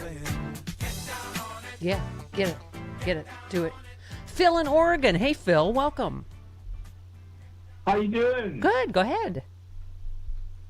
This Tom Steyer running for governor in California. These billionaire class liberals need to buy the media instead of running for office. That would be my preference. Form coalitions, buy CBS, buy CNN. Yeah, no, I mean this merger. That's why Stephen Colbert's out of work, right? I mean, he is such an important voice. So I was talking earlier about there was this caller. There was a lot about this online. People reacted to the caller. Paul said, "I totally agree with Stephanie and Carlos regarding Becerra and Steyer. I don't agree with what Invisible told that caller individual." Because the maggots that are running are still polling too close for comfort. We need to support the front runner, Becerra. Wake up, California. Anything else is splintering the vote. I just felt like he was giving misinformation. He was saying, "Oh, you can vote for whoever you want. It doesn't matter. The Democrats are. It's going to be Democrats anyway." And that's incorrect because Hilton is right up there. I mean, in this poll, he's tied with Becerra in the lead. So I get a little concerned because I was saying I don't know if he was paid, but. C. Webb online said more is coming out about paid influencers promoting Steyer's campaign without proper disclosures. Now he's trailing in the latest poll, but for me the biggest scandal, he's able to outspend his opponents with the millions he made from fossil fuel and private prisons. You know, a lot of, as I was saying, Robert Reich took a lot of flaming online because this was a post he made, I don't know when this was, 2019. Robert Reich posted, Thom Steyer says corporations have bought government for 40 years, but he's bought his way onto the stage tonight. So a lot of people reacting to that. Dino said, sorry, I can't move on from this. It's genuinely funny. This tweet can be 100% applied to Steyer running for California's top office, but this time around, Robert Reich is endorsing the same exact guy. And Tanya said, if I'm not mistaken, Reich has spent his entire career telling us billionaires hoarding wealth is bad. I'm watching Jeff Bezos yesterday, and it's not, money in politics is not Thom Steyer's fault. It didn't start with him. But Jeff Bezos saying stuff like this, this is what he's saying yesterday. You could double the taxes I pay, and it's not going to help that teacher in Queens. Yes, promise it is. So you can't connect those two things, not logically. Oh my God. Yes, it absolutely is. He's saying, right, what do you call it? Me paying more taxes is not going to help. There is clearly a huge imbalance, right? In what, who was he saying? Was he saying nurse? The nurse in Queens or whatever. Yeah. But yeah, listen to this douche. First of all, the Melania movie did not do well. By the way, it appears it was a good business decision. It did very well in theaters. It's done very well on streaming. People are very curious about Melania. No, they're not. So even though I had nothing to do with it, it appears that the Amazon team made a very wise business decision. Oh my God! Don't. Are you kidding me? We're out here in Hollywood. We know how much you spent on it. Didn't he spend he spent more than it made. It clearly was, once again, just like what's happening with Stephen Colbert. It was bending the knee. Yes, Chris, kissing the ring. Mm-hmm. It's insane. Seriously, he has his billions so he can send his latest penis rocket up with his... Okay, one more. This one is this was the one that made me sit up and take notice yesterday. Okay. We'll talk about making the tax system more progressive. How about we start by having the nurse in Queens not pay taxes? Okay. Why somebody at all? Why is a nurse in Queens who makes $75,000 a year paying more than $1,000 a month in taxes? That's $1,000 a month that could help with rent or groceries or anything. And by the way, do you know what that all adds up to? The bottom half of income earners in this country pay only 3% of the taxes. So it's only 3%. We can find 3%.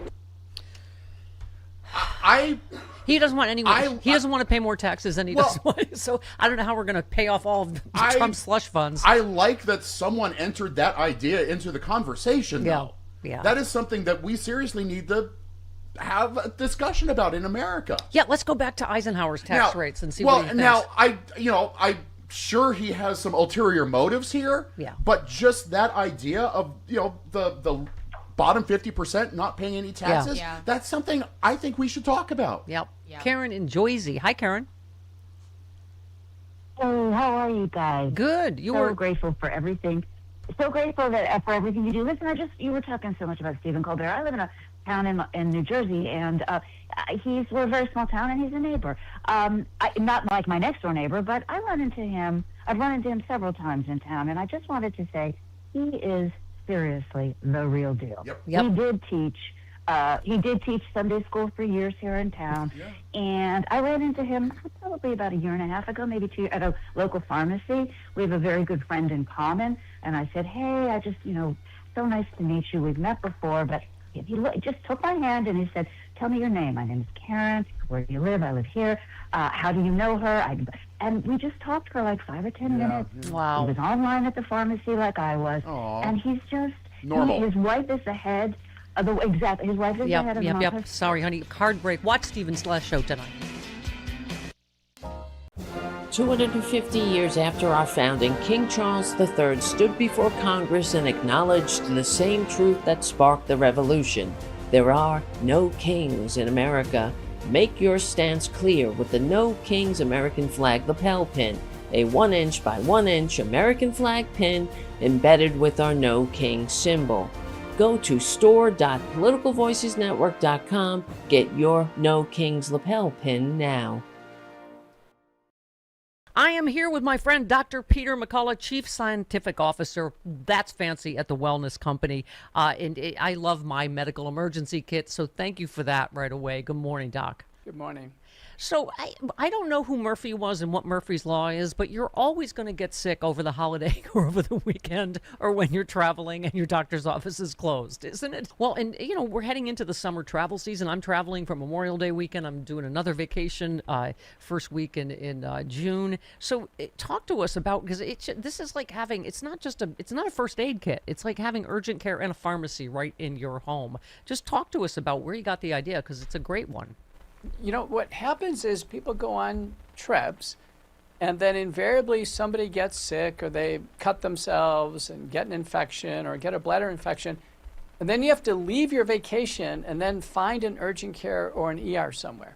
Right. And it is just, and if you've ever been through this, it's absolutely miserable. And you go to some foreign countries, it can be really scary. Pack the medical emergency kit. It has the needed antibiotics, antivirals, medicines to control nausea and diarrhea, all the things. They're pre-prescribed in the kit. It can handle dozens of problems with a guidebook and then telemedicine backup if you need it. Yeah, I love that I heard from the telemedicine doctor right away. As soon as I signed up, I'm hooked up with a doctor. So I think a lot of people are wanting to take control of their own health care because, let's face it, Doc, not navigating our healthcare system can be a nightmare. I know the lines here for urgent care. First of all, you're like, I'm going to go sit with a bunch of other sick people and maybe get something else I didn't have when I went in. Well, here's what the main thing my medical emergency kit gives me is peace of mind. So I highly recommend it. You can save $45 right now with my promo code Stephanie at urgentcarekit.com/Stephanie. Doc, thanks so much for all you do. Thank you.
It makes me physically ill, actually, to think that these convicted criminals who are convicted by juries, not by politicians, were first pardoned by the president and now may get wealthy from U.S. taxpayer dollars. Yes. Oh, I see the Proud Boy that got the longest sentence said he should get the biggest payout. Because he's the biggest crook and did the most violence. He should get the most money. I don't know. I think it's Enrique Tarrio. I think it is. Didn't he make enough money from Dance Fever? That was Denny. Right. I just side-eyed that. I haven't read the whole story yet. But we were having a little frenzy in the commercial break about Democrats not funding progressive. Yeah. Well, it's just because I think a lot of us are raw over... It's just such a travesty that the #1 show in late night, it's his last night tonight, Stephen Colbert, because of, mostly conservatives either owning, these outlets or having to bend the knee to a conservative administration or whatever. And we were just saying this, the billions of dollars. And I don't blame, like Chris, we were like, we're capitalists. We don't blame billionaires in general, but it's just, but why do we not get it? And I keep saying it's not for me. It's for the next generations of me and Thom Hartmann. It's for the Bellas. It's for the, it's to build the dominoes of this in whatever form it takes. Maybe it's podcasting. It's not terrestrial stations or whatever, but I don't know how they don't get. So I think that's what just pisses people off about. Of course, I can tell people, billionaires, how to spend their money, but I think it just, most of us can't afford anything. It just pisses you off. Tax them more. Huh? Tax them more. Yeah, but just, the vanity projects and stuff. I mean, it's just... if the billionaires aren't going to give back to arts and entertainment the way that they used to and funds the way that they used to, then it's just, then what's the point of them? They should be taxed more. Yeah, yeah. Oh, I have to break. I'm sorry. Yes, we have the mayor coming up. Yes, so mayor. So we're breaking a little early. Do I do this now? Yes. Okay. Grandma's confused. See what I mean? It's time for the next generation. Right. All right. Mayor Karen Bass coming up 36 minutes after the hour. Once a day, someone says Mike Nellis gets it done on social media. It's all over my YouTube comments. It's so annoying. You're welcome. Thank you. Can I say how insane it is that Trump flew to China and now he thinks the president is Yao Ming? Like, that was that. And it's just endlessly humiliating. Where do we start? But you posted, seems like it ought to be a bigger story that Trump's creating a government slush fund to make all the January 6th insurrectionists millionaires. I mean, even Republicans seem panicked about this. And today's headline, at least 78 pardoned rioters have since been arrested. Yep. So we're going to pay these crooks with our taxpayer money. Well, up to and including like Jake Lang, who's one of the January 6th insurrectionists, is now banned from attending baseball games at Nats Park because he pulled out a white supremacist sign in the middle of a baseball game. Mm-hmm. So like these are the absolute worst kind of people. They are cop beaters. They're sex traffickers. They are. We have a number of them are child molesters. Yeah. Like it is just absolutely absurd. Well, yeah, this is a new. Trump's got it. This is a new analysis, Mike. At least 78 rioters have been arrested on charges unrelated to the riot. The figure is more than twice as high as what's been previously recorded. And you're right, at least 9 of the cases involve child sexual abuse. 3 are rape charges. 2 people have been convicted of murder while driving under the influence of alcohol, in addition to at least 19 charges of weapons charges and 9 violent assaults. I mean... And as someone, his Citizens for Responsibility and Ethics said, this president has said in word and deed, if you engage in political violence on his behalf, then it's okay. What clearer sign could there be that political violence is supported and sanctioned than that? I mean, even Jamie Raskin is saying this is about him building his private militia for what, the midterms, Mike, for 2028? Yeah. Well, and keep in mind, one of the January 6th insurrectionists started stalking Jamie Raskin to the point that Trump's DOJ had asked that he be reincarcerated to protect Jamie Raskin. Yeah. So he's got a personal connection to that. But yeah, it's amazing to me what Donald Trump will spend money on, for taxpayer money on, and what he won't. He says we don't have money for daycare. He says we can't do anything about refilling the strategic oil reserve, petroleum reserve right now. We can't do anything to help improve your life. He's got money for his ballroom. He's got money to make the January 6th insurrectionists millionaires. He's got money for him and his little whims, but there's nothing for you to help support your life. Well, and we're communists, by the way, if I suggest that we have Medicare for all or something like that. Yeah, well, I mean, and speaking of which, Mike, the ballroom seems to be the most important thing in the world to him. It is literally his binky at this point. And I knew this was going to happen. He's reportedly trying to badger the Senate leader, Thom, into firing the parliamentarian, which is, is just a nonpartisan position that, it's just they're in charge of the arcane Senate rules or whatever. So he's so incensed about funding for the ballroom being dropped from the budget bill. He's trying to badger him into firing, who's this, Elizabeth McDonough, who made a determination the budget rules block the $1 billion from being included in the bill. She ruled that Trump's ballroom budget ran afoul of the Byrd rule, which says non-budget items cannot pass with a simple majority. So, of course, anyone stands in his way, he's just like, fire her, right?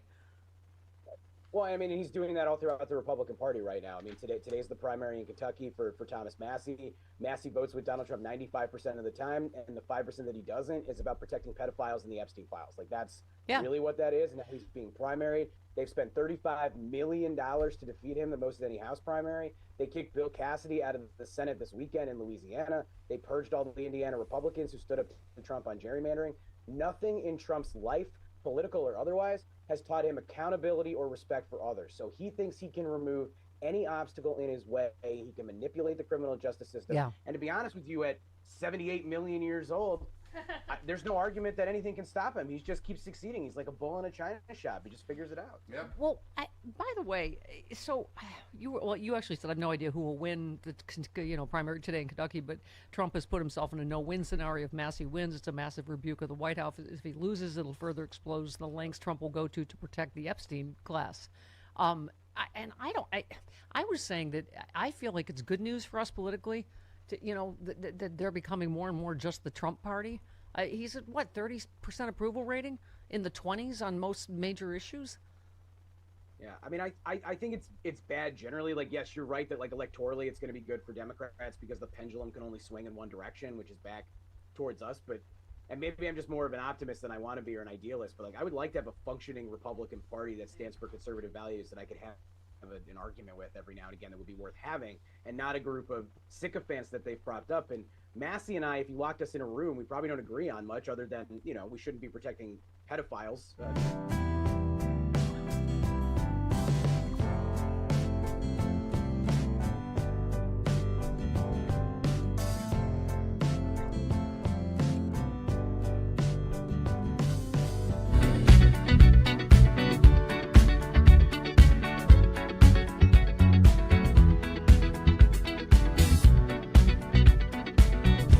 Stephanie Miller.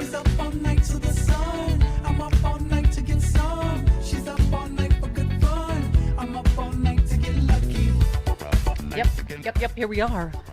Yeah, you know why I'm lucky right now? Why? Well, 41 minutes after the hour. Yep. I voted the first day my ballot was available, and I voted for L.A. Mayor Karen Bass. You know why? Why? Because I love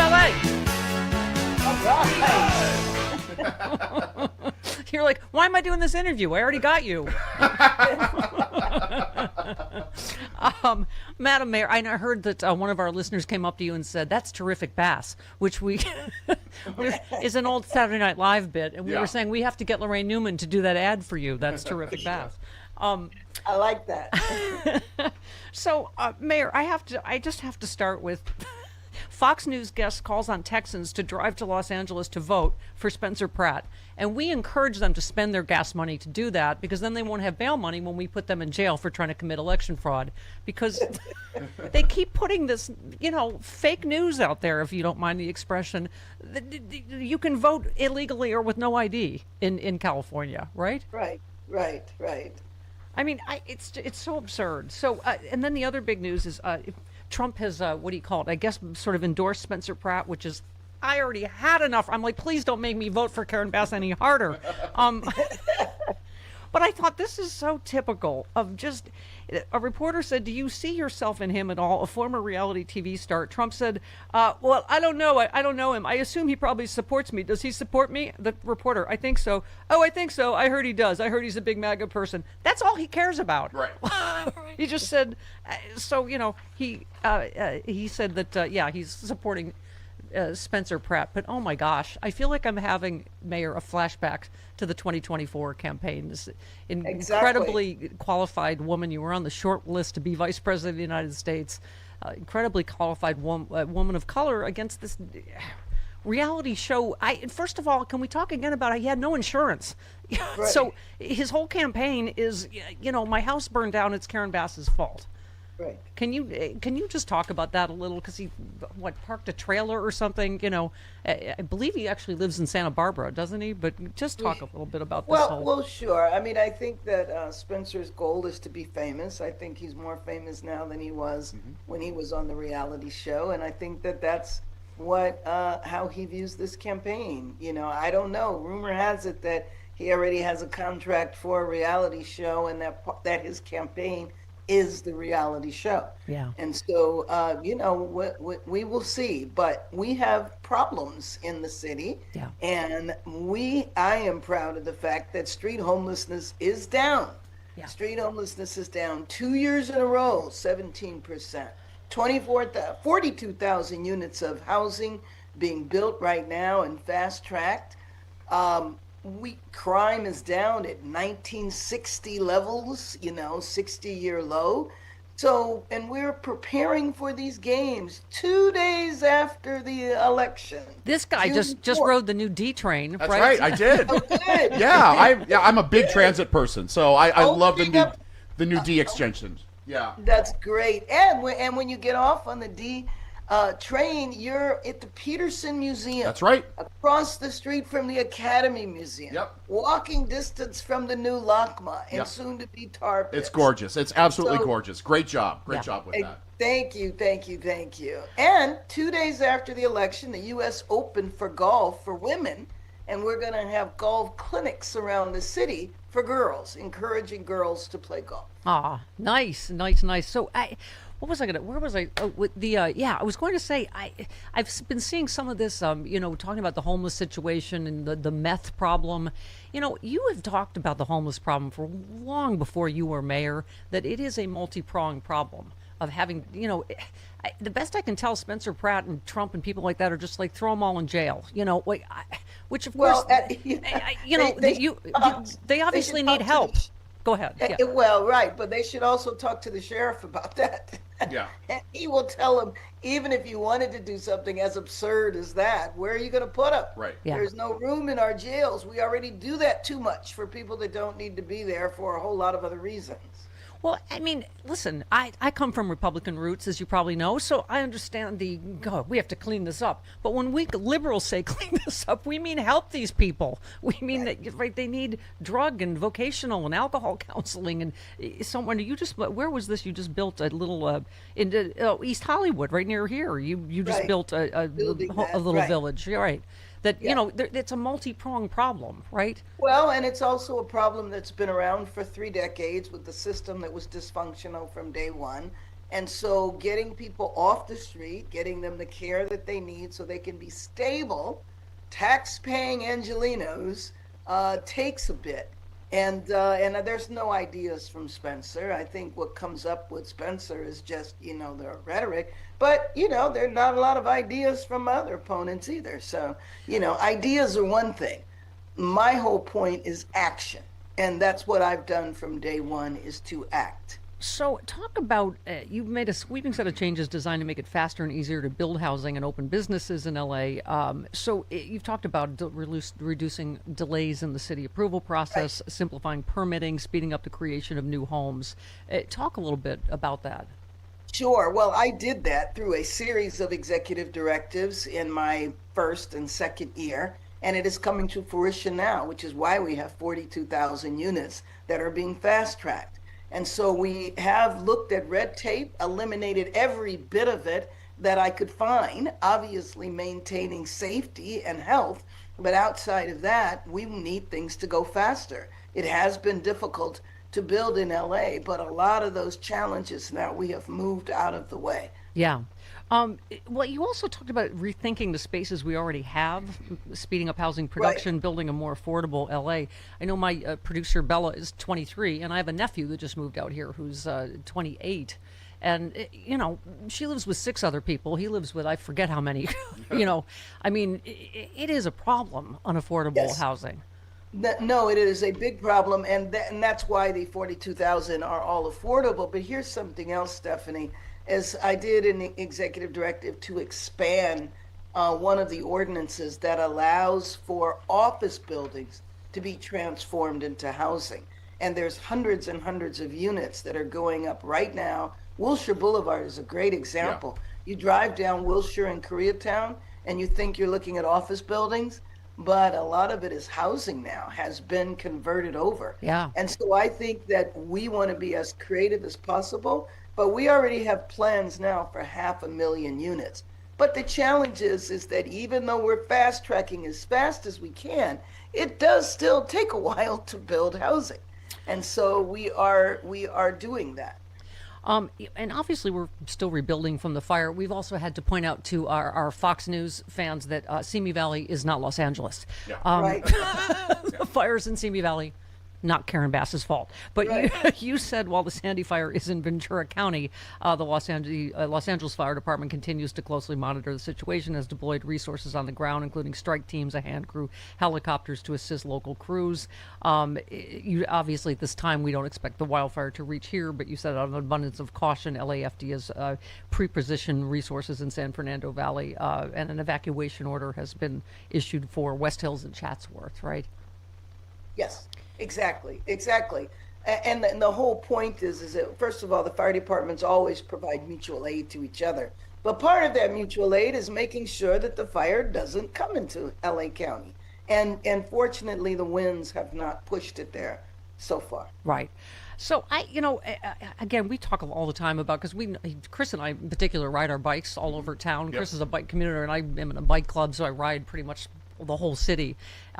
And so I absolutely notice that, how much better the homeless situation is. But it it also reminds me, what Mondami just did in New York City, that, he had help from Kathy Hochul and, and the state in balancing the budget. It just, I feel like what we could accomplish if we, that's why we absolutely positively cannot have a Republican governor or mayor in California. Like, we're the fourth largest economy for a reason, right? Mm-hmm. And on the planet. Yeah. But you said, where was this? Oh, yeah. For decades, the city's failure to build systems that address homelessness contributed to more and more people living on the streets. For the first time in history, homelessness has now decreased for 2 consecutive years. Homelessness down nearly 18%. We know the work is far from over. Too many Angelinos are still living on our streets, as while we'll continue investing in housing outreach, mental health care, and long-term solutions. So, because I know your ads say, that you're whatever, like any normal person of humility. We're so used to Donald Trump, but you said, you've been far from perfect and there's more work to do. What's your pitch to voters in terms of what you haven't done right and what you want to accomplish in your next term? Absolutely. The number one problem that Angelinos always raise is street homelessness, and doing that faster and cheaper is definitely where we are headed in a more comprehensive way, so that people transition into permanent housing, keeping crime down, preventing it in the first place, beefing up the Office of Community Safety, so that in a lot of instances we don't send out law enforcement, because a lot of times it's quality of life. We want to make sure that we have enough law enforcement officers, though, because I don't believe that any parent should have to walk through an encampment to go to school, and businesses have a very tough time doing business if there's an encampment that's nearby. And so clearing out those encampments, and there's differences there with opponents regarding that as well, but preparing our city for the games, because we will have an opportunity to reap a lot of economic benefit in all of our neighborhoods from the games. Are you concerned about, just reports that because of Trump and his policies that, the reservations and all that not as many people want to come, as under a normal administration? I don't believe that is going to be the case. I think if you look at the World Cup, that's one audience. If you look at the Olympics, that's a whole nother audience. But we want to make sure that our city is safe and welcoming, and that we drive people all around the city, not just the typical tourist sites, but that people coming into the city understand the cultural richness of East LA and South LA and San Fernando Valley. And they understand how vast and how much our city has to offer. Yeah, I mean, that's what we love about our city, is the diversity and the multiculturalism. And someone posted, they said, if the fires had burned down South Central, Spencer Pratt wouldn't have given a crap. And I hate to say, I agree. And as someone that starts my bike ride every Saturday in South Central, first of all, F you, Spencer. but the city is not just rich white people, and so I think it's. And I've said quite a few times on this very show, I don't even think Spencer Pratt could tell you where Highland Park is on a map. Yeah. It seems like he hasn't been east of the 405 in his life. Right. Yeah, yeah. I think that is probably true. Yeah.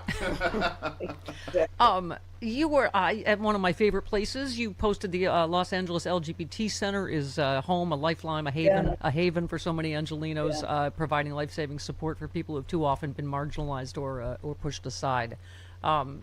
So thank you for that, because I've been to a lot of events supporting them.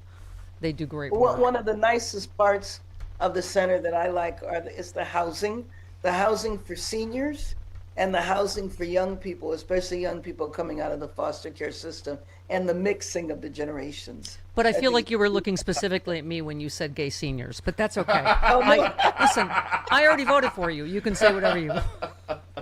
You can say whatever you want. Let's talk about you also unveiled a new solar streetlights in North Hollywood, part of your initiative to repair and replace up to 60,000 streetlights. Yay! That's right. That's right. What the city had been doing for so many years is replacing copper lights. And the problem is you replace a copper light and 2 weeks later somebody steals the copper. Now, we need to continue arresting, finding those people who are doing that. But I'm also very interested in going after the people who are buying the copper. We need to destroy the market so that it's not profitable. But in the meantime, why do that? We're meeting our environmental goals. Right. Plus, there's nothing to steal with solar. So, yeah, by the way, you said LAPD has made more than 100 burglary-related arrests over the last 30 days. Burglary is down 30% in LA compared to last year. I can attest to that. I had a break-in, and we had some in this neighborhood, and I've been hearing less and less and less of it. They got the culprits for the burglaries that were happening in the valley. Yeah. And you have these spikes, but I think it's very important when you have the spike to address it aggressively. So let's talk, because we're in Hollywood. We're in, obviously the heart of the industry here. Talk a little bit about what you're doing for that. You called for a no-cap state credit for a federal film and television tax credit. You had a pilot program approved to provide a 20% parking discount for film productions at more than 100 city-owned parking lots. And you said for too long the price to park equipment, star wagons, and trailers were too expensive, keeping productions and good-paying jobs out of L.A. So you said we're changing that with an uptick in film production in L.A. We're working with industry leaders to cut red tape and slash fees locally while pushing Sacramento to end the cap on the tax credit. And you said our work will never stop to protect the industry that put LA on the map, because that is a problem, productions moving out, right? Exactly, and a problem I've worked on for a very long time. And so I'm proud to have earned the support of the unions. I mean, when you think of the industry, I don't think people often realize these are good paying union jobs. It's not about the A-list actors, and also all the businesses that are ancillary businesses to the industry, whether it's a flower shop, a caterer, a tailor, a lot. And, I'm proud to have earned the support of IATSE. I'll be attending an event with them a little later today. But working with the industry and looking for every possible way we can bring down the costs for filming in Los Angeles. We've been doing that, and more productions are coming back. I just had a brilliant light bulb moment. I don't know if Hacks is filmed here, but Hannah, who is the star of that, who is Lorraine Newman's daughter, Lorraine Newman is the one that does the commercial, That's Terrific Bass. I'm just saying, we could make all this happen. Finally, election officials brace for ICE at polling stations. 20 seconds, are you concerned about that? What are we going to do about it? Well, the big thing is to get people to fill out their ballots. They don't need to go to a polling place if you're worried about it. I do not believe ICE is going to be there, but that doesn't matter if people believe they are and are fearful. You don't have to leave your home. Just fill out your ballot and hand it to your postal worker. That's all you need to do. You don't even need a stamp. Yep, and don't be intimidated. LA Mayor Karen Bass, we love you. Thanks so much for your time. Thank you for having me on. Thank you.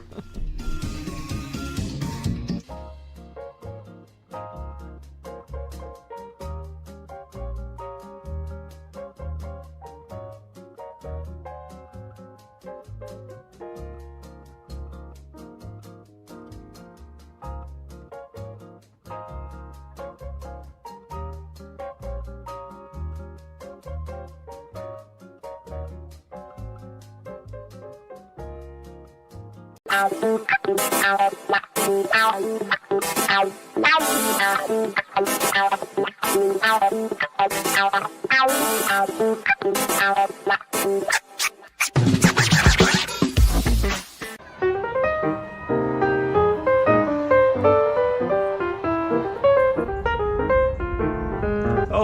hi. Come, walk with me. I kind of want to talk about the least of my people. You know, every year around this time, I always got to try real hard to not smack upside the head all these hypocrites, snakes, and vipers who call undocumented U.S. workers illegals.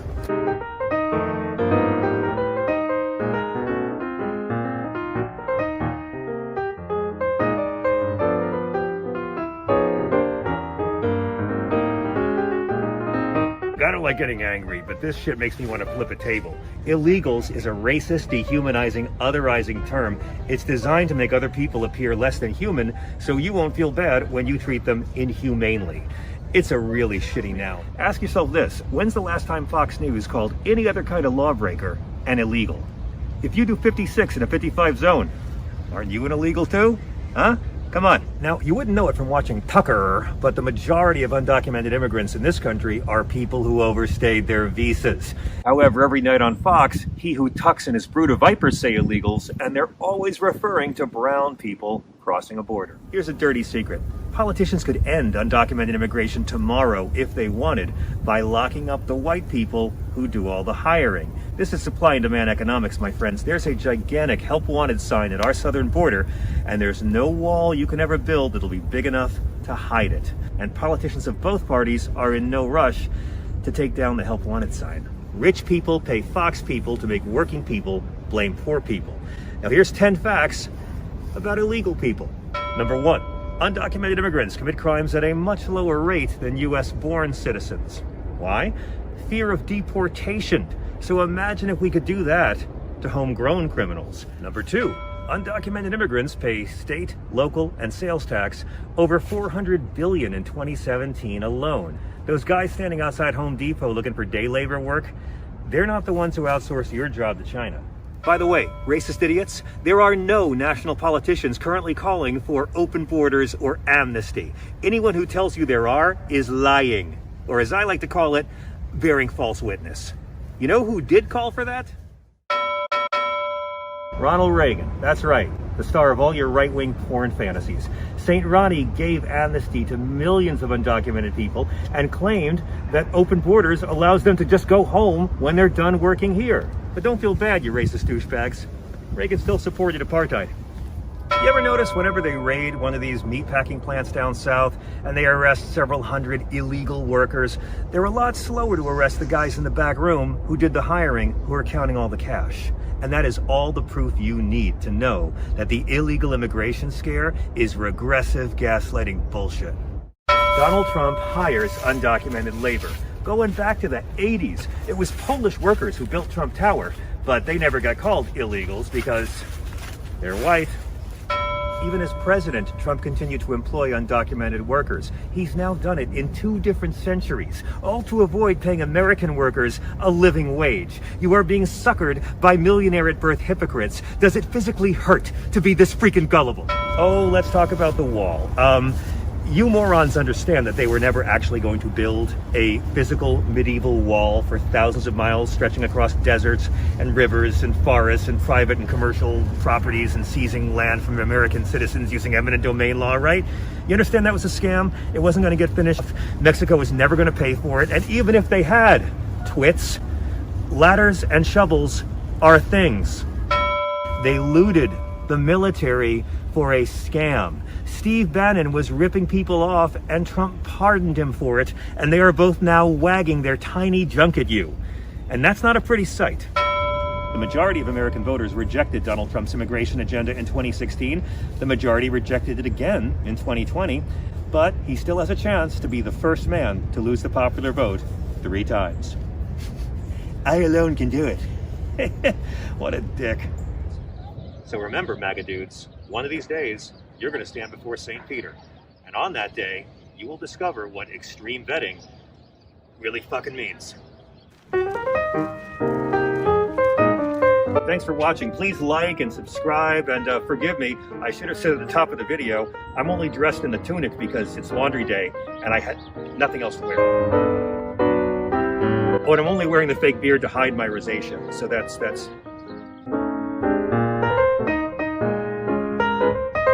Oh, you thought I was trying to look like him? Dude, I look nothing like him. I'm white.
It's the Stephanie Miller Show.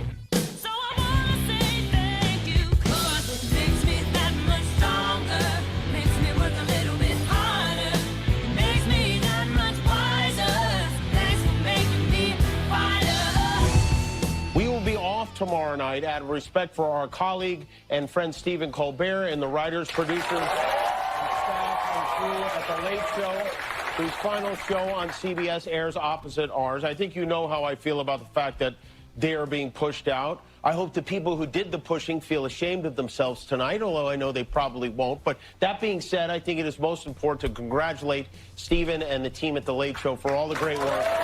And on behalf of everyone at our show, we want to say to everyone at your show, it has been a pleasure to work alongside you. I will be watching tomorrow night. I hope that those of you who watch our show will also tune in to CBS for the last time. Don't ever watch it again, but watch tomorrow night to wish Stephen and our friends at The Late Show a fond farewell. So, Yeah. okay, now let's talk about the who forced them off the air. Yay for Jimmy Kimmel. That's the kind of solidarity we need. Not only are they doing better journalism than the mainstream media, that's the kind of having each other's back that we're talking about, Chris. When he calls someone piggy or insults somebody, you say that's not okay, and then ask the exact same question. That's the kind of, thank you, Jimmy Kimmel, for having the Colbert's back. It's the kind of thing we need, right? Lift each other up. Don't tear each other down. That's right. All right. Oh, hey, look who's here. Hey.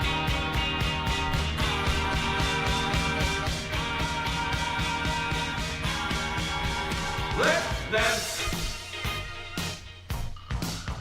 Let's dance. Let's to do it. the sound with Steffi. Let's dance. Put on your big boy pants. Oh, hi, good morning, Malcolm Nance, live from Greenland. Hello. Yeah, good afternoon, actually. Yeah. Oh, okay. It's like 1 o'clock there, right? To the land of jet lag for me. Yeah, it's I- 1 in the afternoon, and it is exciting here. Well, you're going to tell us about the protest, but I love that it's called Nyuk because it sounds like the Three Stooges. Nuke. But it's Nuke. Nuke. I wish it was Nyuk, Nyuk. Why, I oughta. So, protest planned at the new consulate, the new U.S. consulate in Nyuk, after comments by U.S. Special Envoy to Greenland that it was time for Washington to put its footprint back on the Arctic territory. Dear God. So the chief executive of the Greenland Business Association there said 3 months ago Greenland was under threat of invasion and takeover, and he, Landry, this is Jeff Landry, was one of the people supporting that statement. Then 3 months later, you show up here wanting to make friends, handing out chocolate to children, and trying to hand out MAGA caps. How is that being received there, Malcolm? Very, very poorly. Let me tell you, I met that guy this morning. We're having a Arctic Defense Conference, which is suddenly extremely popular. Yeah. And they are not happy about what happened here this week. Jeff Landry just came in on this State Department, luxury liner jet with his crew of 10 Louisiana resident staff, his bodyguards, and just came walking through here and came to a conference called the Future Greenland Conference, in which he was not invited. And all he had to do to get an invite was to do a few keystrokes and hit enter. But, like all things MAGA, they just bullied their way in. And, he had meetings with the prime minister, went very poorly. Wow. And he descended into trying to hand out chocolate chip cookies from a van to no, there was no van. He did it on his own. He wants to bring kids from Greenland to the governor's mansion to give them all the cookies they want. At least Michael Jackson had a monkey. All right, I don't know what the joke was, but okay. Yeah. Malcolm, we were talking to Dr. Redliner earlier about it. Wait, did you miss that? No, I think your call dropped out, but I get that it was a Michael Jackson joke. But anyway. At least Michael Jackson had a monkey. Yeah, we were just talking about, Trump reportedly talking to President Xi about how they should align with, Russia against The Hague, basically. And I'm like, oh, because you're a war criminal, that's the only reason, you would want to make an alliance. It's the same reason you want to, not to be audited for the rest of your life, because you're a tax crook, right? Yeah, absolutely. Look, Trump is neck deep in this changing the balance of power in the West. And Steve Bannon is the real architect of this. I mean, along with Vladimir Putin and Xi, they are dividing the world into 3 segments. And Trump wants the Western Hemisphere and all the money he can get out of the Middle East. And he's going to give the rest to China, and he's going to give the rest to Russia. Okay, yeah. And sorry, your call is cutting in and out, so we'll do the best we can here. So I got to ask, since your book, They Want to Kill Americans, was about the insurrection, about this slush fund. He's still has his eyes here on green. Yeah. Oh, sort of lost you. Yeah, I think you're back now? Yeah, I'm back now. Let's talk about the protests, because that's the biggest thing that's happening in the Arctic Circle right now is the protest this afternoon. Right, yeah. Well, I mean, we're pretty much hated around the world now, which is nice. Right? I mean, it's just, every day, we're talking about attacking Cuba now, right? Oh, Jesus. Yeah, they are talking about that. And they want to go after a 94-year-old despot. And they're, Marco Rubio thinks he's going to be named Princess of Cuba at the same time, and that they're just going to love us. And no one has planned for possibly 1 million boat people descending onto Miami as a U.S. task force goes in there. They think it's going to be all bachata and rum. And we are detested at this point, and no place more than the places we're threatening with violence. So I know we're having a horrible connection here this morning, but I have to ask you about the slush fund for the January 6th rioters, because J6 rioters elated at Trump's $1.8 billion fund. I just, when you think things can't get worse, right? I just was curious your reaction, being a terrorism expert, at J.D. Vance calling it a protest. Well, I mean, Donald Trump paid off the Taliban, gave them a whole country, right? He doesn't have any problem supporting terrorists. And you know what? Hey, with this fund, I'm going to apply. Because if you recall, I had the Attorney General pull me off air at MSNBC for 3 weeks. Yeah. So I think there's at least 20, 30 million in my future. Who did you say this you morning? You absolutely could. Yeah, Mike Lindell. Who else? OAN, all these. I really hope you do, Malcolm, because you are entitled to some of this if Yeah. You know, this ain't going through. Well, that's what I'm saying. But Trump directs who gets it, so of course it's not going to be. Of course, it's not going yeah, through. But yeah. you should apply just on principle. Yeah. Yeah. Okay. Yeah, sure. I'll get on that. I'll be waiting for it. They'll be giving me chocolate chip cookies before they'll hand me anything. Yeah, I mean, these headlines are just absurd. Proud Boys leader, I got the longest sentence, so I would be the one who gets the biggest fund payout. So, I see the most violent ones that already pleaded guilty, right? Yeah, they're creating their own personal loyalty force. Can I point out to you that someone did this in the 1930s from the German treasury? It was I the said leader that at the time. I said that yesterday. Absolutely. Adolf Hitler. A fund for SS guards. It's unbelievable, Malcolm. And also, this bunker. Again, we always have this conversation. I'm not a conspiracy theorist, but there is this. He's building this fortified bunker. His commencement message yesterday to Coast Guard cadets, I'm going to be here in 28. Maybe I'll be here in 32. I don't know. Maybe I will. I mean, I know people go, oh, he's kidding. I don't know if he's kidding, Malcolm. I mean, this is obviously his paid militia, this slush fund, right? Yeah, it absolutely is. But let me tell you something. The American people are more resilient than this, and no one's going to allow him to run for a third term. And I don't know what he expects out of that. But if he expects, the American people to roll over for this, well, he's got another thing coming. But if he wants a Fuhrer bunker, okay, I've been to the last one. It's filled in. Yeah. So he may be getting his wish, too. If he's been using the rise and fall of the Third Reich as a playbook, I hope he follows all the way through. I said that yesterday, and Chris gave me a Dang. side eye. Okay. So our friend Harry Dunn and also Officer Hodges are suing to block this slush fund.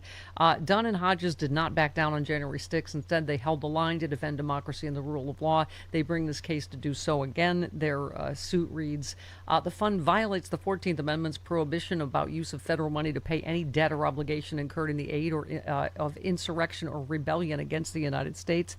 And it also contends they have faced ongoing harassment, including death threats. We've talked to Harry about that. From participants in the riot, they allege they have a personal stake because the fund can be used to provide financial support that's likely to fuel that same sort of harassment in the future. Again, I'm not a lawyer. I don't know the chances, but I feel like I just can't believe this can stand, that we can have a slush fund to pay violent terrorists. I personally think that perhaps we should start talking to some of the lawyers that if this goes through, that we start filing 75 million civil suits against these people individually. Yeah. To make sure that not one penny of that goes anywhere. And I'm sure there's probably a few thousand lawyers that'd be ready to do that. Yeah. So we just talked to Mayor Bass about, election officials brace for ICE at polling locations. While some officials say they're not worried, the majority said they had major concerns, especially as these statements come as a much broader attack on elections and democracy from the Trump administration with 6 months before the midterms. They say they're now scrambling to reassure voters, replace federal election resources eliminated by Trump, and try to plan for scenarios they've never had to contemplate before. Malcolm, I keep saying we need to be prepared for all of the above, don't we, regarding these elections? Yeah, this is going to be the defining election, quite possibly, in all of American history.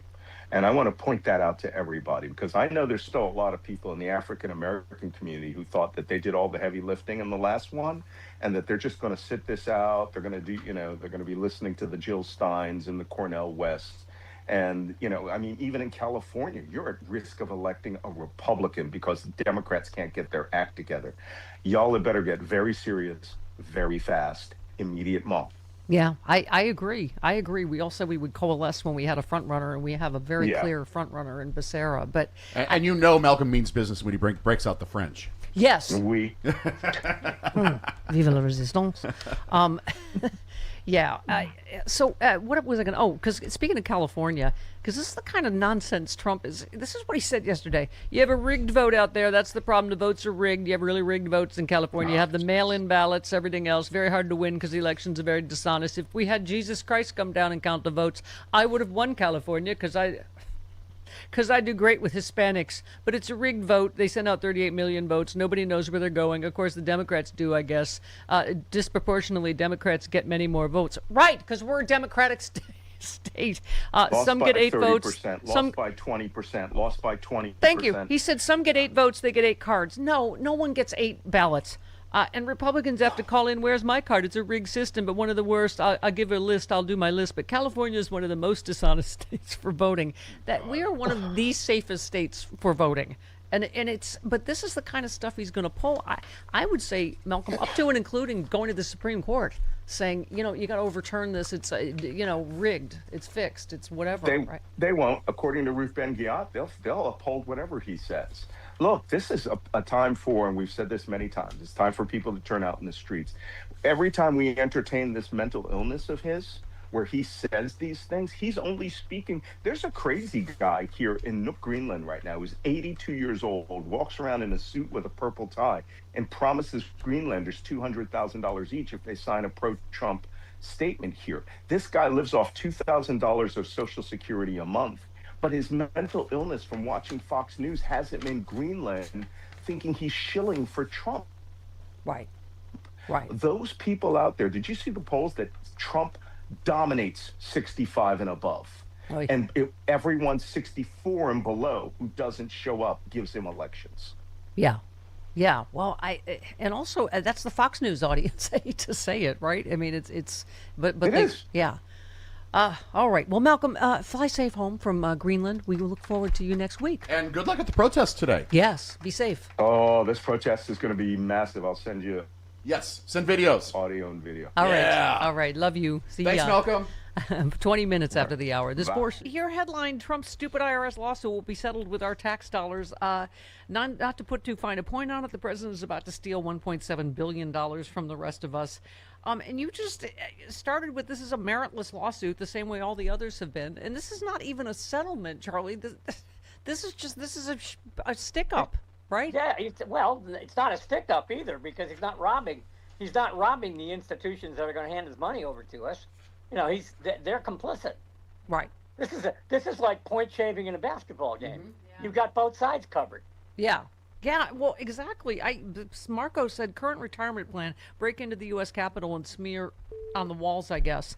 I mean, that we're just paying off terrorists to be his private militia is, I don't know if there's any line too far now. We are about 2 election cycles away from a January 6th rioter being nominated for president by the Republicans. Yeah. Oh my God. Because of his bona fides. We're going to have an entire summer of Sidney Powell being back and relitigating 2020, only taking seriously all the nonsense they spewed for 4 months. Yeah. Does it worry anyone that if Rudy Giuliani was alive, he'd be visiting the Erection Connection right now. He is alive. Yeah. Correction. Barely. Yeah, so I saved this one for you. Matt says this is the most corrupt and criminal presidential administration in U.S. history. It's not even close. There are literally hundreds of good reasons to impeach Donald Trump. He's committed that many impeachable offenses. If Democrats get control of Congress, we have a good shot at getting him out and cleaning up the mess. The bigger the margin, the better. I hope so. I mean, that's what makes this, smash and grab that he pulled off, that he's trying to pull off this week, worse than everything else. Because unless there's something wrong with his taxes, and we all know there probably is, he hasn't done anything illegal. He has the right to lodge a lawsuit. He had the right to appoint, an IRS director who'd let him do it. He had a right to appoint an attorney general who'd pass on it. Nothing he's done is illegal. But it's absolute freaking thievery. Yeah, I mean, Charlie, I asked Chris yesterday. I was like, I didn't even know presidents were allowed to trade stocks. Well, because, of course, Biden didn't. Obama didn't. We've just never had a crook in the Oval Office like this, right? Well, I don't think Clinton anybody in federal elected office should be allowed to trade. I totally agree. I agree, but even I looked back, and Clinton and George H.W. Bush it was in a blind trust. Sure. Right. But Biden and Obama didn't trade stocks at all. I think we have to Trump-proof the presidency, because there's just stuff that we just assumed we'd never have a. He was convicted of fraud, so that's a very good point.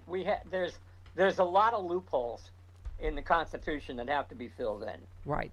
And it's going to take a lot of work. What? Yeah. Oh, so I wanted to talk about, he saved another one for you. Joe Walsh said Bill Cassidy deserved to lose. Privately, Cassidy knows the dangerous threat Trump is, but he can never say it publicly, so he tried to have it both ways with Trump. But you can't have it both ways with Trump. You either full-on oppose him or full-on adore him. Cassidy never had the courage to full-on oppose Trump. Cassidy's a coward. I mean, what's your take on what's going to happen to Massey today? Well, I think he's going to lose. Yeah. All the evidence from Kentucky seems to indicate he's going to lose. I don't know. I don't live in Kentucky, thank God. But as much as I like Andy Beshear, I do too. Yeah. But I think Massey was treading on even more dangerous ground than Cassidy was. Well, because Epstein. Massey was going after the Epstein files, right? And the Epstein files scare the hell out of this White House. Yeah, obviously. I mean, they really do. And I never had much use for the guy, but I think it would be nice if he won his primary. Yeah.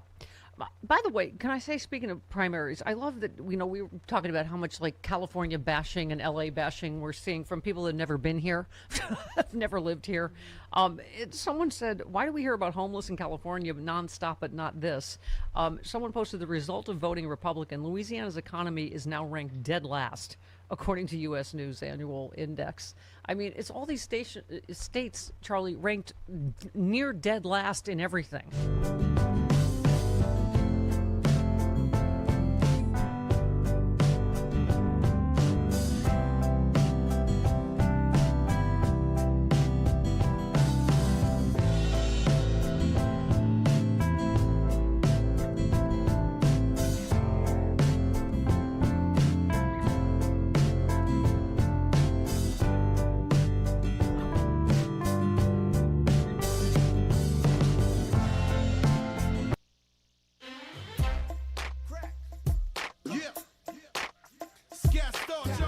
Yeah. What? Stephanie Miller. The kids stopped doing that. Oh, they stopped raising the roof 20 years ago. Bella's like, what are you guys doing? Stephanie Hello? Miller. Are you having seizures? What? Are you okay? Do I need to call someone? Old people seizures. Are you having strokes? What's happening? Spasm? So Malcolm brought up our California race. If we don't stop messing around, we're going to end up with a Republican. And CW, who I follow on Thread, said, I had the opportunity to interview California governor candidate Javier Becerra. What I appreciated most is that he's not blowing smoke up our ass when it comes to single-payer health care. He understands the political and financial hurdles, but also made clear he's committed to doing the work to move California closer to making it a reality. That matters to me because I know firsthand how brutal insurance costs can be. I share a little of my own story as well. Yeah, my insurance costs are almost unaffordable, which that's the other reason Spencer Pratt can bite my ass. I hate paying all the insurance I have to pay, not just health insurance, for my house, but you have to do it. So the fact that he's such an idiot, he didn't have insurance, and then blames Mayor Bass for his house burning down. And anyway, and last one, Lise said the question now is who actually understands how to navigate the legal, federal, and economic systems needed to fix our problems. Experience matters because governing California is enormously complex, and slogans alone won't lower rents, build infrastructure, protect healthcare, or negotiate with federal agencies. I'm voting for Javier Becerra because I value hard work over flashy promises. I agree with all of that. I was saying that. I thought has left my head. You know what? I'm already on vacation, and so's Bella. We're already out the door. You still have a week to go, lady. You're so close, though. Yeah. You're so close. I'm tired. She's so close, though. It's like right there. Yeah. You have an hour to go. Yes. Stephanie has a week to go. Cool it. Tina in Seal Beach on this very same subject. Hey, Tina. Oh, yeah. Thanks so much for mentioning it. That's the only reason I was calling. I'm down here in Orange County with a little group of Democrats here doing the best we can. Yeah. But we were all going to vote for Steyer, but when we heard that the better strategy is to just, whoever is leading the polls, and Becerra is like 1% away from Hilton, he's the person we need to vote for. Really. Yeah, well, I think that's what Malcolm was saying. Is we've said, it's best when there's a clear, and he's the clear front runner to coalesce. But I also, for all the reasons I just said, I actually am for him. I think he is far and away the best choice. I just think governor of California or mayor of LA is not an entry level position. We are the fourth largest economy in the world. We are a city of, what are we? I keep forgetting. 4 million. 4 million. 4 million. Yeah, I mean, so anyway, that's just what I think. But who the hell cares what I think? Let's go to Seth. And I love the way you said earlier. Has anyone ever actually asked for your endorsement? Have they? I'm like, no. Okay, that's what I thought. Nobody cares what I think. Right. You've never been listed on a list of endorsements? Seth in L.A. Hey, Seth. I endorse you. Thank you. For something. I endorse you all. All right. So I called in yesterday with for Bella with a nickname for JD off the eyeliner. It didn't go over so well. No, so sorry. I wanted to try again. Okay. But this was my husband, Mrs. Filth, came up with this one. Mrs. Filth. How about Shady Vamps?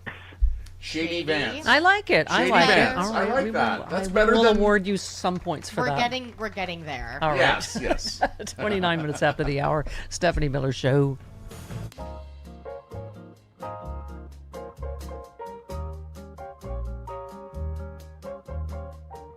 You know those photos sitting on your phone right now? Thousands of them. Memories you'd hate to lose. ClickFree fixes that with one tap. Plug it in, hit backup, done. No cloud subscriptions, no monthly fees, no headaches. It works on your iPhone, Android, PC, or Mac, and it frees up space on your home phone in minutes. Over 200,000 people have already made the switch. Go to getclickfreenow.com/PVN to get yours today. And when you use that link, you're supporting Political Voices Network, helping us keep independent progressive voices on the air. So go to getclickfreenow.com/PVN. Back up your memories and back PVN at the same time.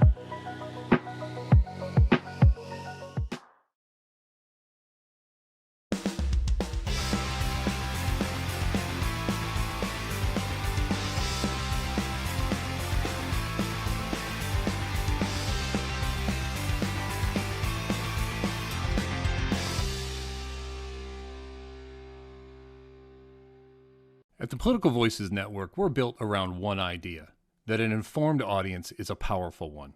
But staying truly informed is harder than ever when every outlet covers the same story in a completely different way, and that gap is being used to divide us. That's why we partnered with Ground News, a website and app that pulls thousands of articles daily and organizes them by story, with visual breakdowns of political bias, factuality ratings, and outlet ownership all in one place. Here's how it works. Pull up any story, and right away you can see how many left, center, and right outlets are covering it. Scroll down and the headlines light up side by side. The framing differences are impossible to miss. Every source comes with a factuality score and ownership info, so you always know exactly where the information is coming from. They also have a blind spot feed that surfaces stories one side of the media is barely touching, so nothing important slips past you. Knowledge is the antidote to spin. Ground News helps you get there. Subscribe today at ground.news/PVN or scan the QR code on screen for 40% off the Vantage plan, exclusively through that link. See, gay people are kind of like cannabis plants or foreskins. If an almighty God really hated them, he'd stop creating so many. There are less than 10 references to homosexuality in the Bible, and most of them have been twisted to serve a prejudice that's directly at odds with the teachings of Jesus. And yet, Christianity has allowed the homophobes to set terms that Jesus himself clearly rejected. If anyone's trying to use the Bible to justify any meanness to LGBTQ people, they've always got to go around Jesus. Being gay is natural. Hating gay is a lifestyle choice. And unlike being gay, homophobia is highly curable.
the American taxpayer, that there is a horrible wrong committed by your government.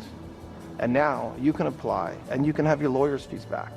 You can be compensated for what you lost financially. What American would say, oh my gosh, that's terrible? I mean, I very much disagree with the idea that the American taxpayer is indignant about the fact that a victim of weaponization, okay, a victim who suffered, whether it was legal fees, lost a job, had their life turned upside down in a way that was not appropriate. If it was appropriate, there should be no compensation. And that's why we have 5 commissioners who will take a look at it. But I do not think the American people have issues with that. To the contrary, I think they do want their tax dollars spent on things like that. No. Computer says no. Oh, you only speak fascist. 999. The American people do not want their tax dollars to pay for a slush fund for violent criminals who have beaten cops, in some cases to death. Oh my God. You know what? I wouldn't treat him this way if he wasn't in the acting AG chair. But he is in the acting AG chair, Blanche. He is. See what a giving performer I am, Bella. I just teed that up for him to do. Yes. But Blanche. Yeah. Do you know what movie that's from? No. She's young. Whatever happened to Baby Jane? Oh yeah, that one. It's a fun movie. I believe it. Okay. My list is so long. I know. You haven't even seen Mommy You want Dearest. to be a film writer, you must watch the classics, darling. I know. I've seen so many. What? My list is so long. Whatever happened to Baby Jane won Oscars, so. Oh. On it. Get on it. Every year All right. movies win Oscars. I'm kidding. All right, here's a settlement we can be happy about. Did you see this one? Tennessee officials will pay $835,000 to settle a lawsuit filed by a man who was jailed for more than a month over a Facebook post he made about the assassination of Charlie Kirk. Did you see this? Yeah. Thank God, apparently our First Amendment is alive and well for the moment. While many people across the U.S. lost their jobs over social media comments about Kirk's death, some of them just quoting him exactly, right? Larry Buschart's case stood out as a rare instance in which such online speech led to criminal prosecution. He's a retired police officer who spent 37 days behind bars before authorities dropped the felony charged against him in October. During his time in jail, he lost his post-retirement job, missed his wedding anniversary and the birth of his granddaughter. He was arrested in September after he refused to take down a Facebook meme that joked about Kirk's killing. The meme he posted that prompted his arrest read, "This seems relevant today," and featured President Trump and the words, "We have to get over it." That quote, the meme explained, was made by Trump after a school shooting at Iowa's Perry High School.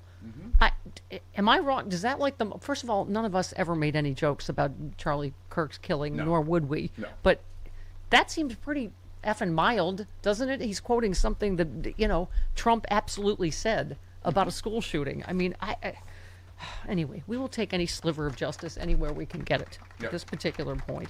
Okay. And Mike Johnson, the completely useless Mike, he's like a condom with holes in it. What is his use? I don't understand. He doesn't see anything. He doesn't hear anything. He doesn't have an opinion on anything. He has carefully combed hair. Okay. Would you be okay if January 6th rioters, the ones who were convicted, even some of the ones who attacked the police, had access to this taxpayer dollars of this $1.8 billion in settlement that the DOJ has created, a settlement fund? Would you be okay if they had access to that money? We don't know any of the details of that settlement fund. The acting attorney general, Todd Blanche, testified yesterday, and he gave a lot of detail, and I'll just defer to what he said because he obviously knows a lot more about it than I do. Oh, yes. Okay, well, let me explain it to you. It's paying taxpayer money, slush fund, to violent criminals that beat cops to death. Yeah. Does that clear it up? Confessed criminals. Oh, my God. Convicted criminals. Senator Chris Van Halen. Okay. Chris Van Halen? That's what I can't. I am Bob Seska completes me, so I just I hear that all the time. So, yeah, Chris Van Halen. Okay. I think we should work to just get rid of this slush fund altogether. It is ripe for abuse. And to your question about who will actually get payments, the person who's going to appoint all 5 of the so-called commissioners here is the acting attorney general, Todd Blanche, who, of course, was the personal attorney to President Trump. So it essentially, Donald Trump is appointing the people who are going to decide who decides to get who they give the money to. Yeah. And one more. This is not going to be transparent despite what they say. If you listen very carefully to their lawyerly words, they don't have to publish the names of the people who are getting these payouts. And that's because they don't want the public to know that people who've been convicted criminals are going to be getting taxpayer dollars through this slush fund. Thank you, Senator Van Halen. We appreciate your attention to this matter. Okay, let's go. Let's go to, how long have I been exchanging bodily show fluids with Bob Seska? 11 billion years. All right. Sarah in Fort Worth, Texas. Hi, Sarah. I'll never let go, Stephanie. I'll never let go. Okay. All right. You can't leave. Oh, I'm not leaving. I'm not going. I have no place else to go. Oh, you got one more. Oh, yeah, that's right. Bella, I'll hang on forever. All right, guys. Okay. Anyway, I wanted to call and bring something to attention, and nobody's talking about it. And I don't believe conspiracy theories, but this has been eating at me since he ran the first time.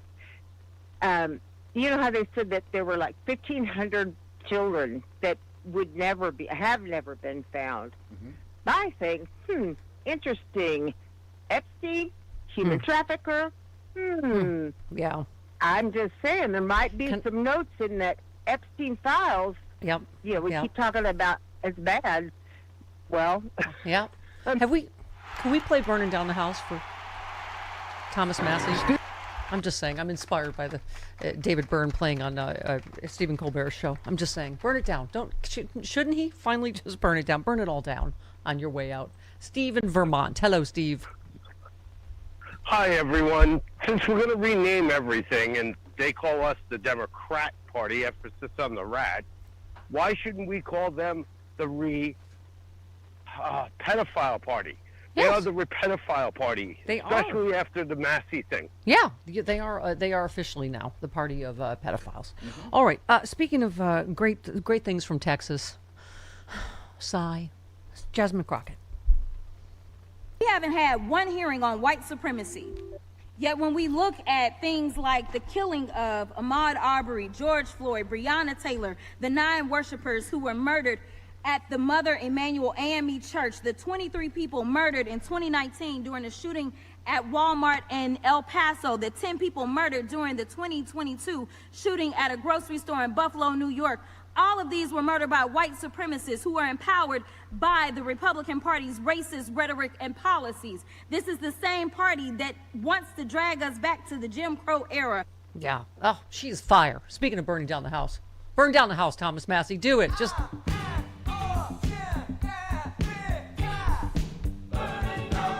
Okay. All right, one more. Jasmine Crockett on fire yesterday. Some say that there aren't poll taxes, and I guess it's because they're not listing the amount of money. But when you tell somebody that they've got to go and pay for something, say, like a passport that costs over $100 in order to be able to vote, that looks like a poll tax to me. Some of y'all need to read up on your history books, the very same ones that the Republicans have decided that people should not hear about, because you don't want real history taught in our schools because you're afraid that it's going to hurt people's feelings to know that their ancestors were so savage that they would enslave black folk. Yeah. Wow. Wow, wow, wow. I've seen a lot floating around online. Attorney General. Oh, Jasmine Crockett. Oh, God. Okay. I'm sorry. I was off having a little fantasy. Okay, so the, what do you call it? Here we go. Democrats release contentious autopsy of 2024 presidential race, but disavow its contents. What? Oh, dear God. What did they disavow? This is the most Democratic Party thing ever. What did they what, huh? So the DNC Why even, if you're going to disavow it, why even have a study? Because he got so much pressure for not releasing it. Like I was saying, I understand that, like I was saying to Carlos, Governor Wes Moore was talking. I understand why not, because it's looking backward and it's circular firing squad again when we've been doing so well. And anyway, so they released the long-awaited autopsy of the party's failed 2024 presidential campaign, but party leaders took the awkward position of asserting the report itself does not meet our standards. Oh dear. The report was released for full transparency, according to DNC Chair Ken Martin, who has faced months of anger over his early decision to withhold it. But the document opens with the DNC disavowing its content, stating it cannot independently verify the claims presented.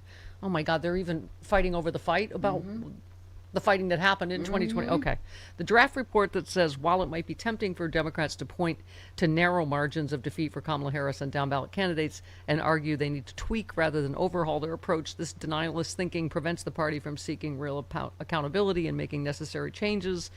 The draft report argues that the White House under President Biden didn't do enough to set Harris up for political success.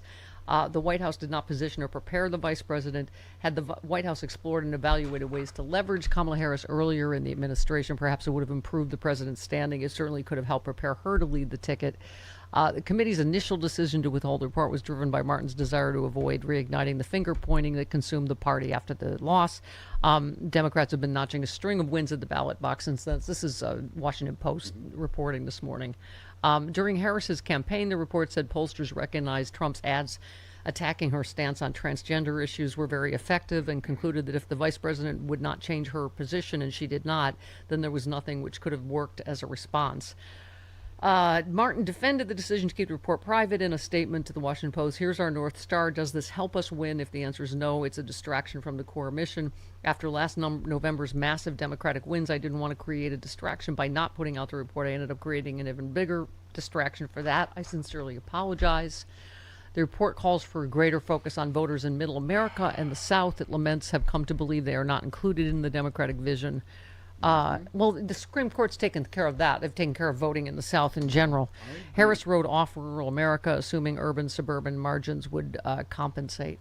I gotta say, I do get the. You know, it's like that Adele song, Chris. Do you want to go over everything? When it comes to something like this, me. yes, I want to know what we did wrong so we can fix it. But I know we're all going to have it's just the same arguments over and over again. It really would be like talking to an ex from 20 years ago and going over everything and going, right, but you did this and that was, and then. We need to pay more attention to Middle America. We need to not be John Fetterman. That's what mainly we need. We need to not have any more John Fettermans.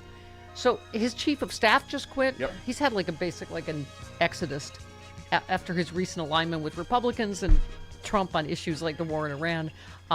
One ex-staffer that left in 2025 called Fetterman a useful idiot for Republicans. During a podcast appearance last week, Fetterman proclaimed Democrats are becoming increasingly more anti-American for me.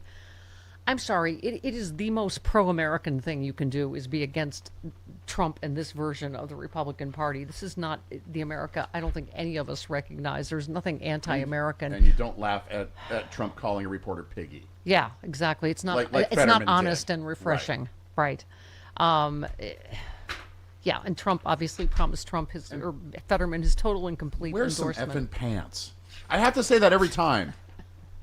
Okay, well, this whole wearing shorts and a hoodie on the floor of the Senate thing was cute at first, but come on.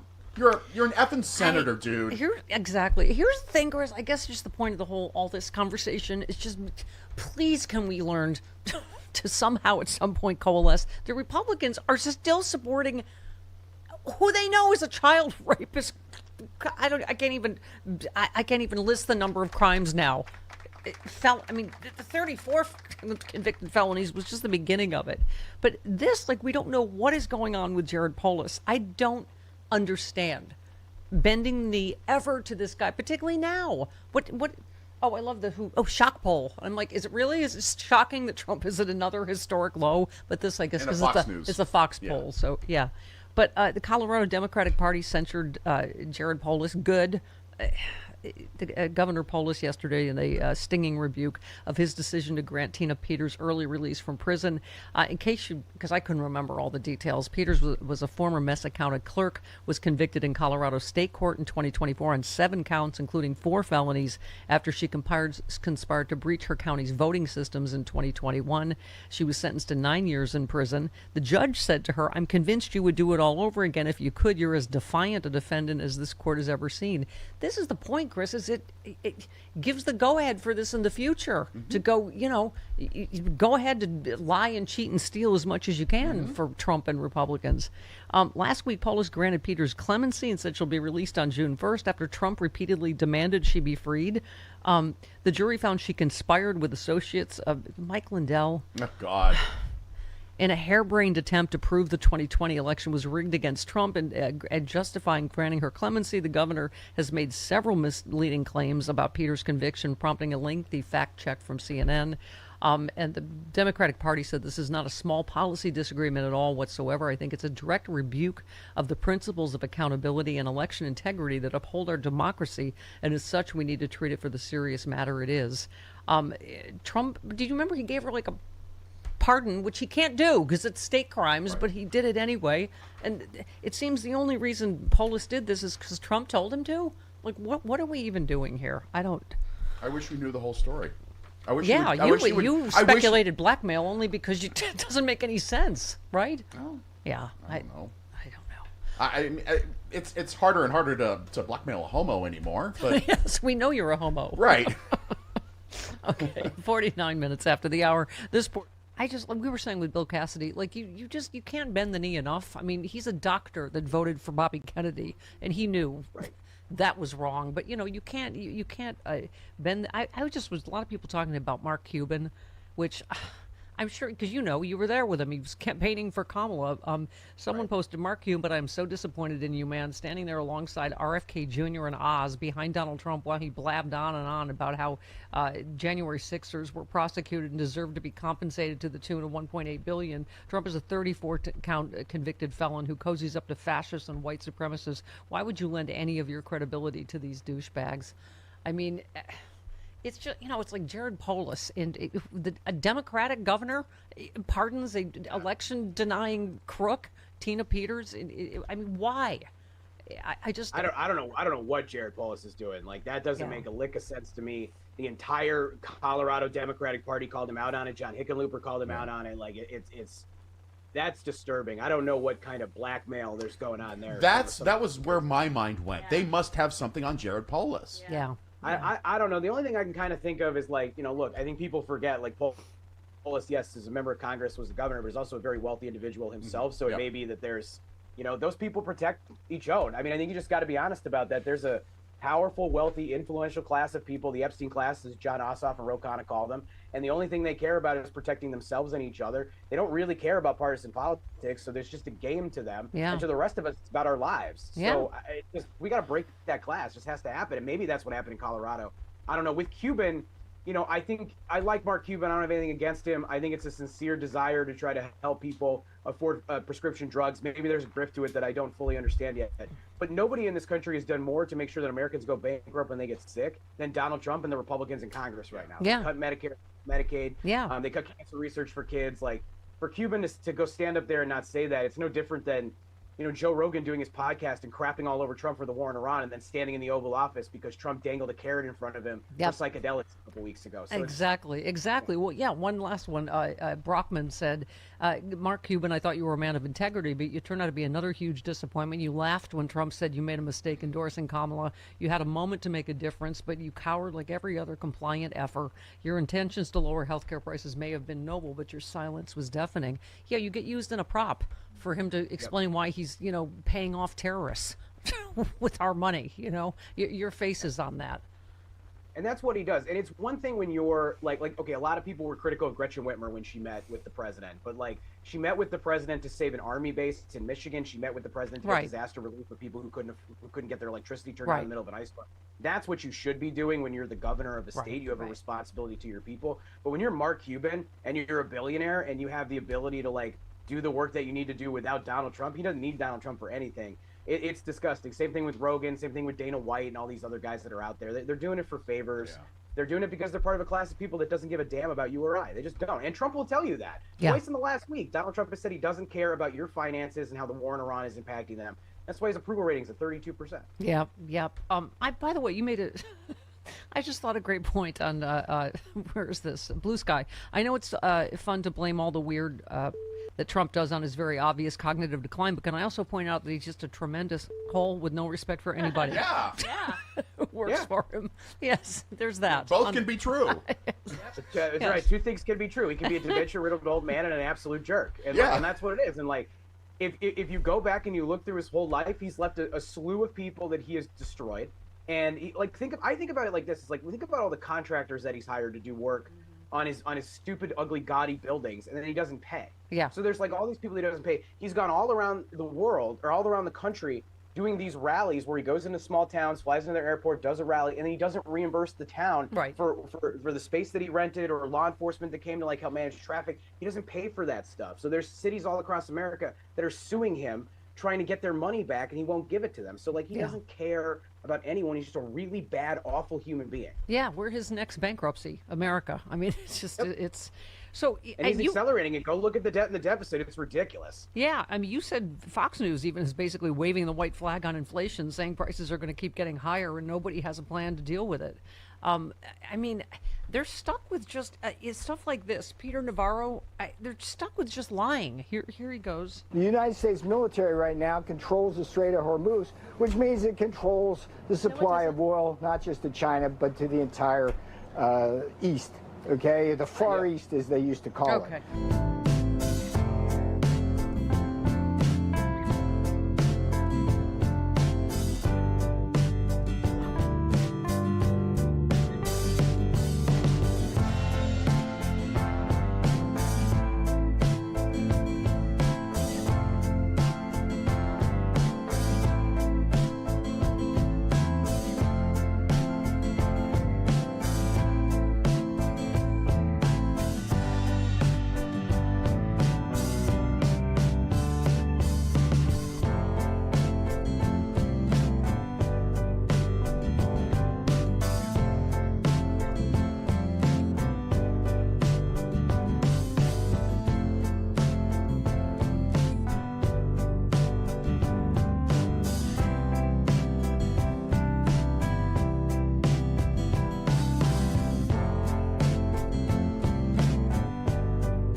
Minutes after the hour.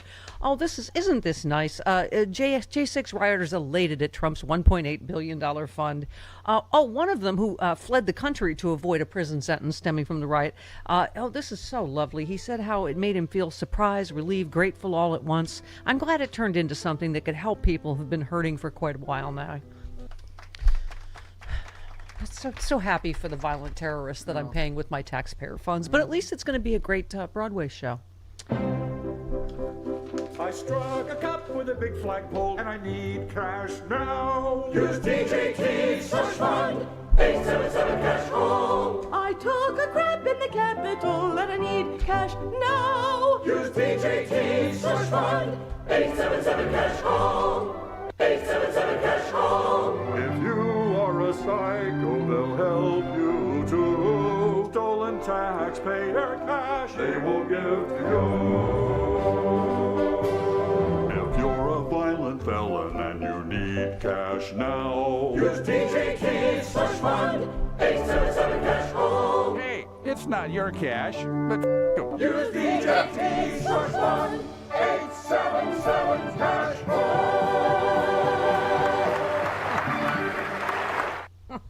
Thank you, Rocky Mountain Mike, Marion Ann Arbor.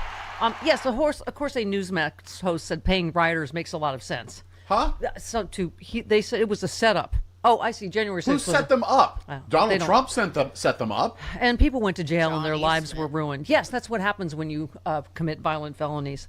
What's on the table now? $1.7 billion compensation fund. But for anybody who was the victim of weaponization, Rudy Giuliani. Rudy Giuliani was also a victim. James Comey. How about medical workers who got fired for not taking the vaccine? How about people who stood in front of an abortion clinic and got charged with felonies? You don't get charged for a felony for standing. It's people that are violent. Oh, I can't. All kinds of victims, blah, blah, blah. This actually makes a lot of sense. Okay. All right, you pay it then. Nah. We will see you tomorrow on The Stephanie Miller Show.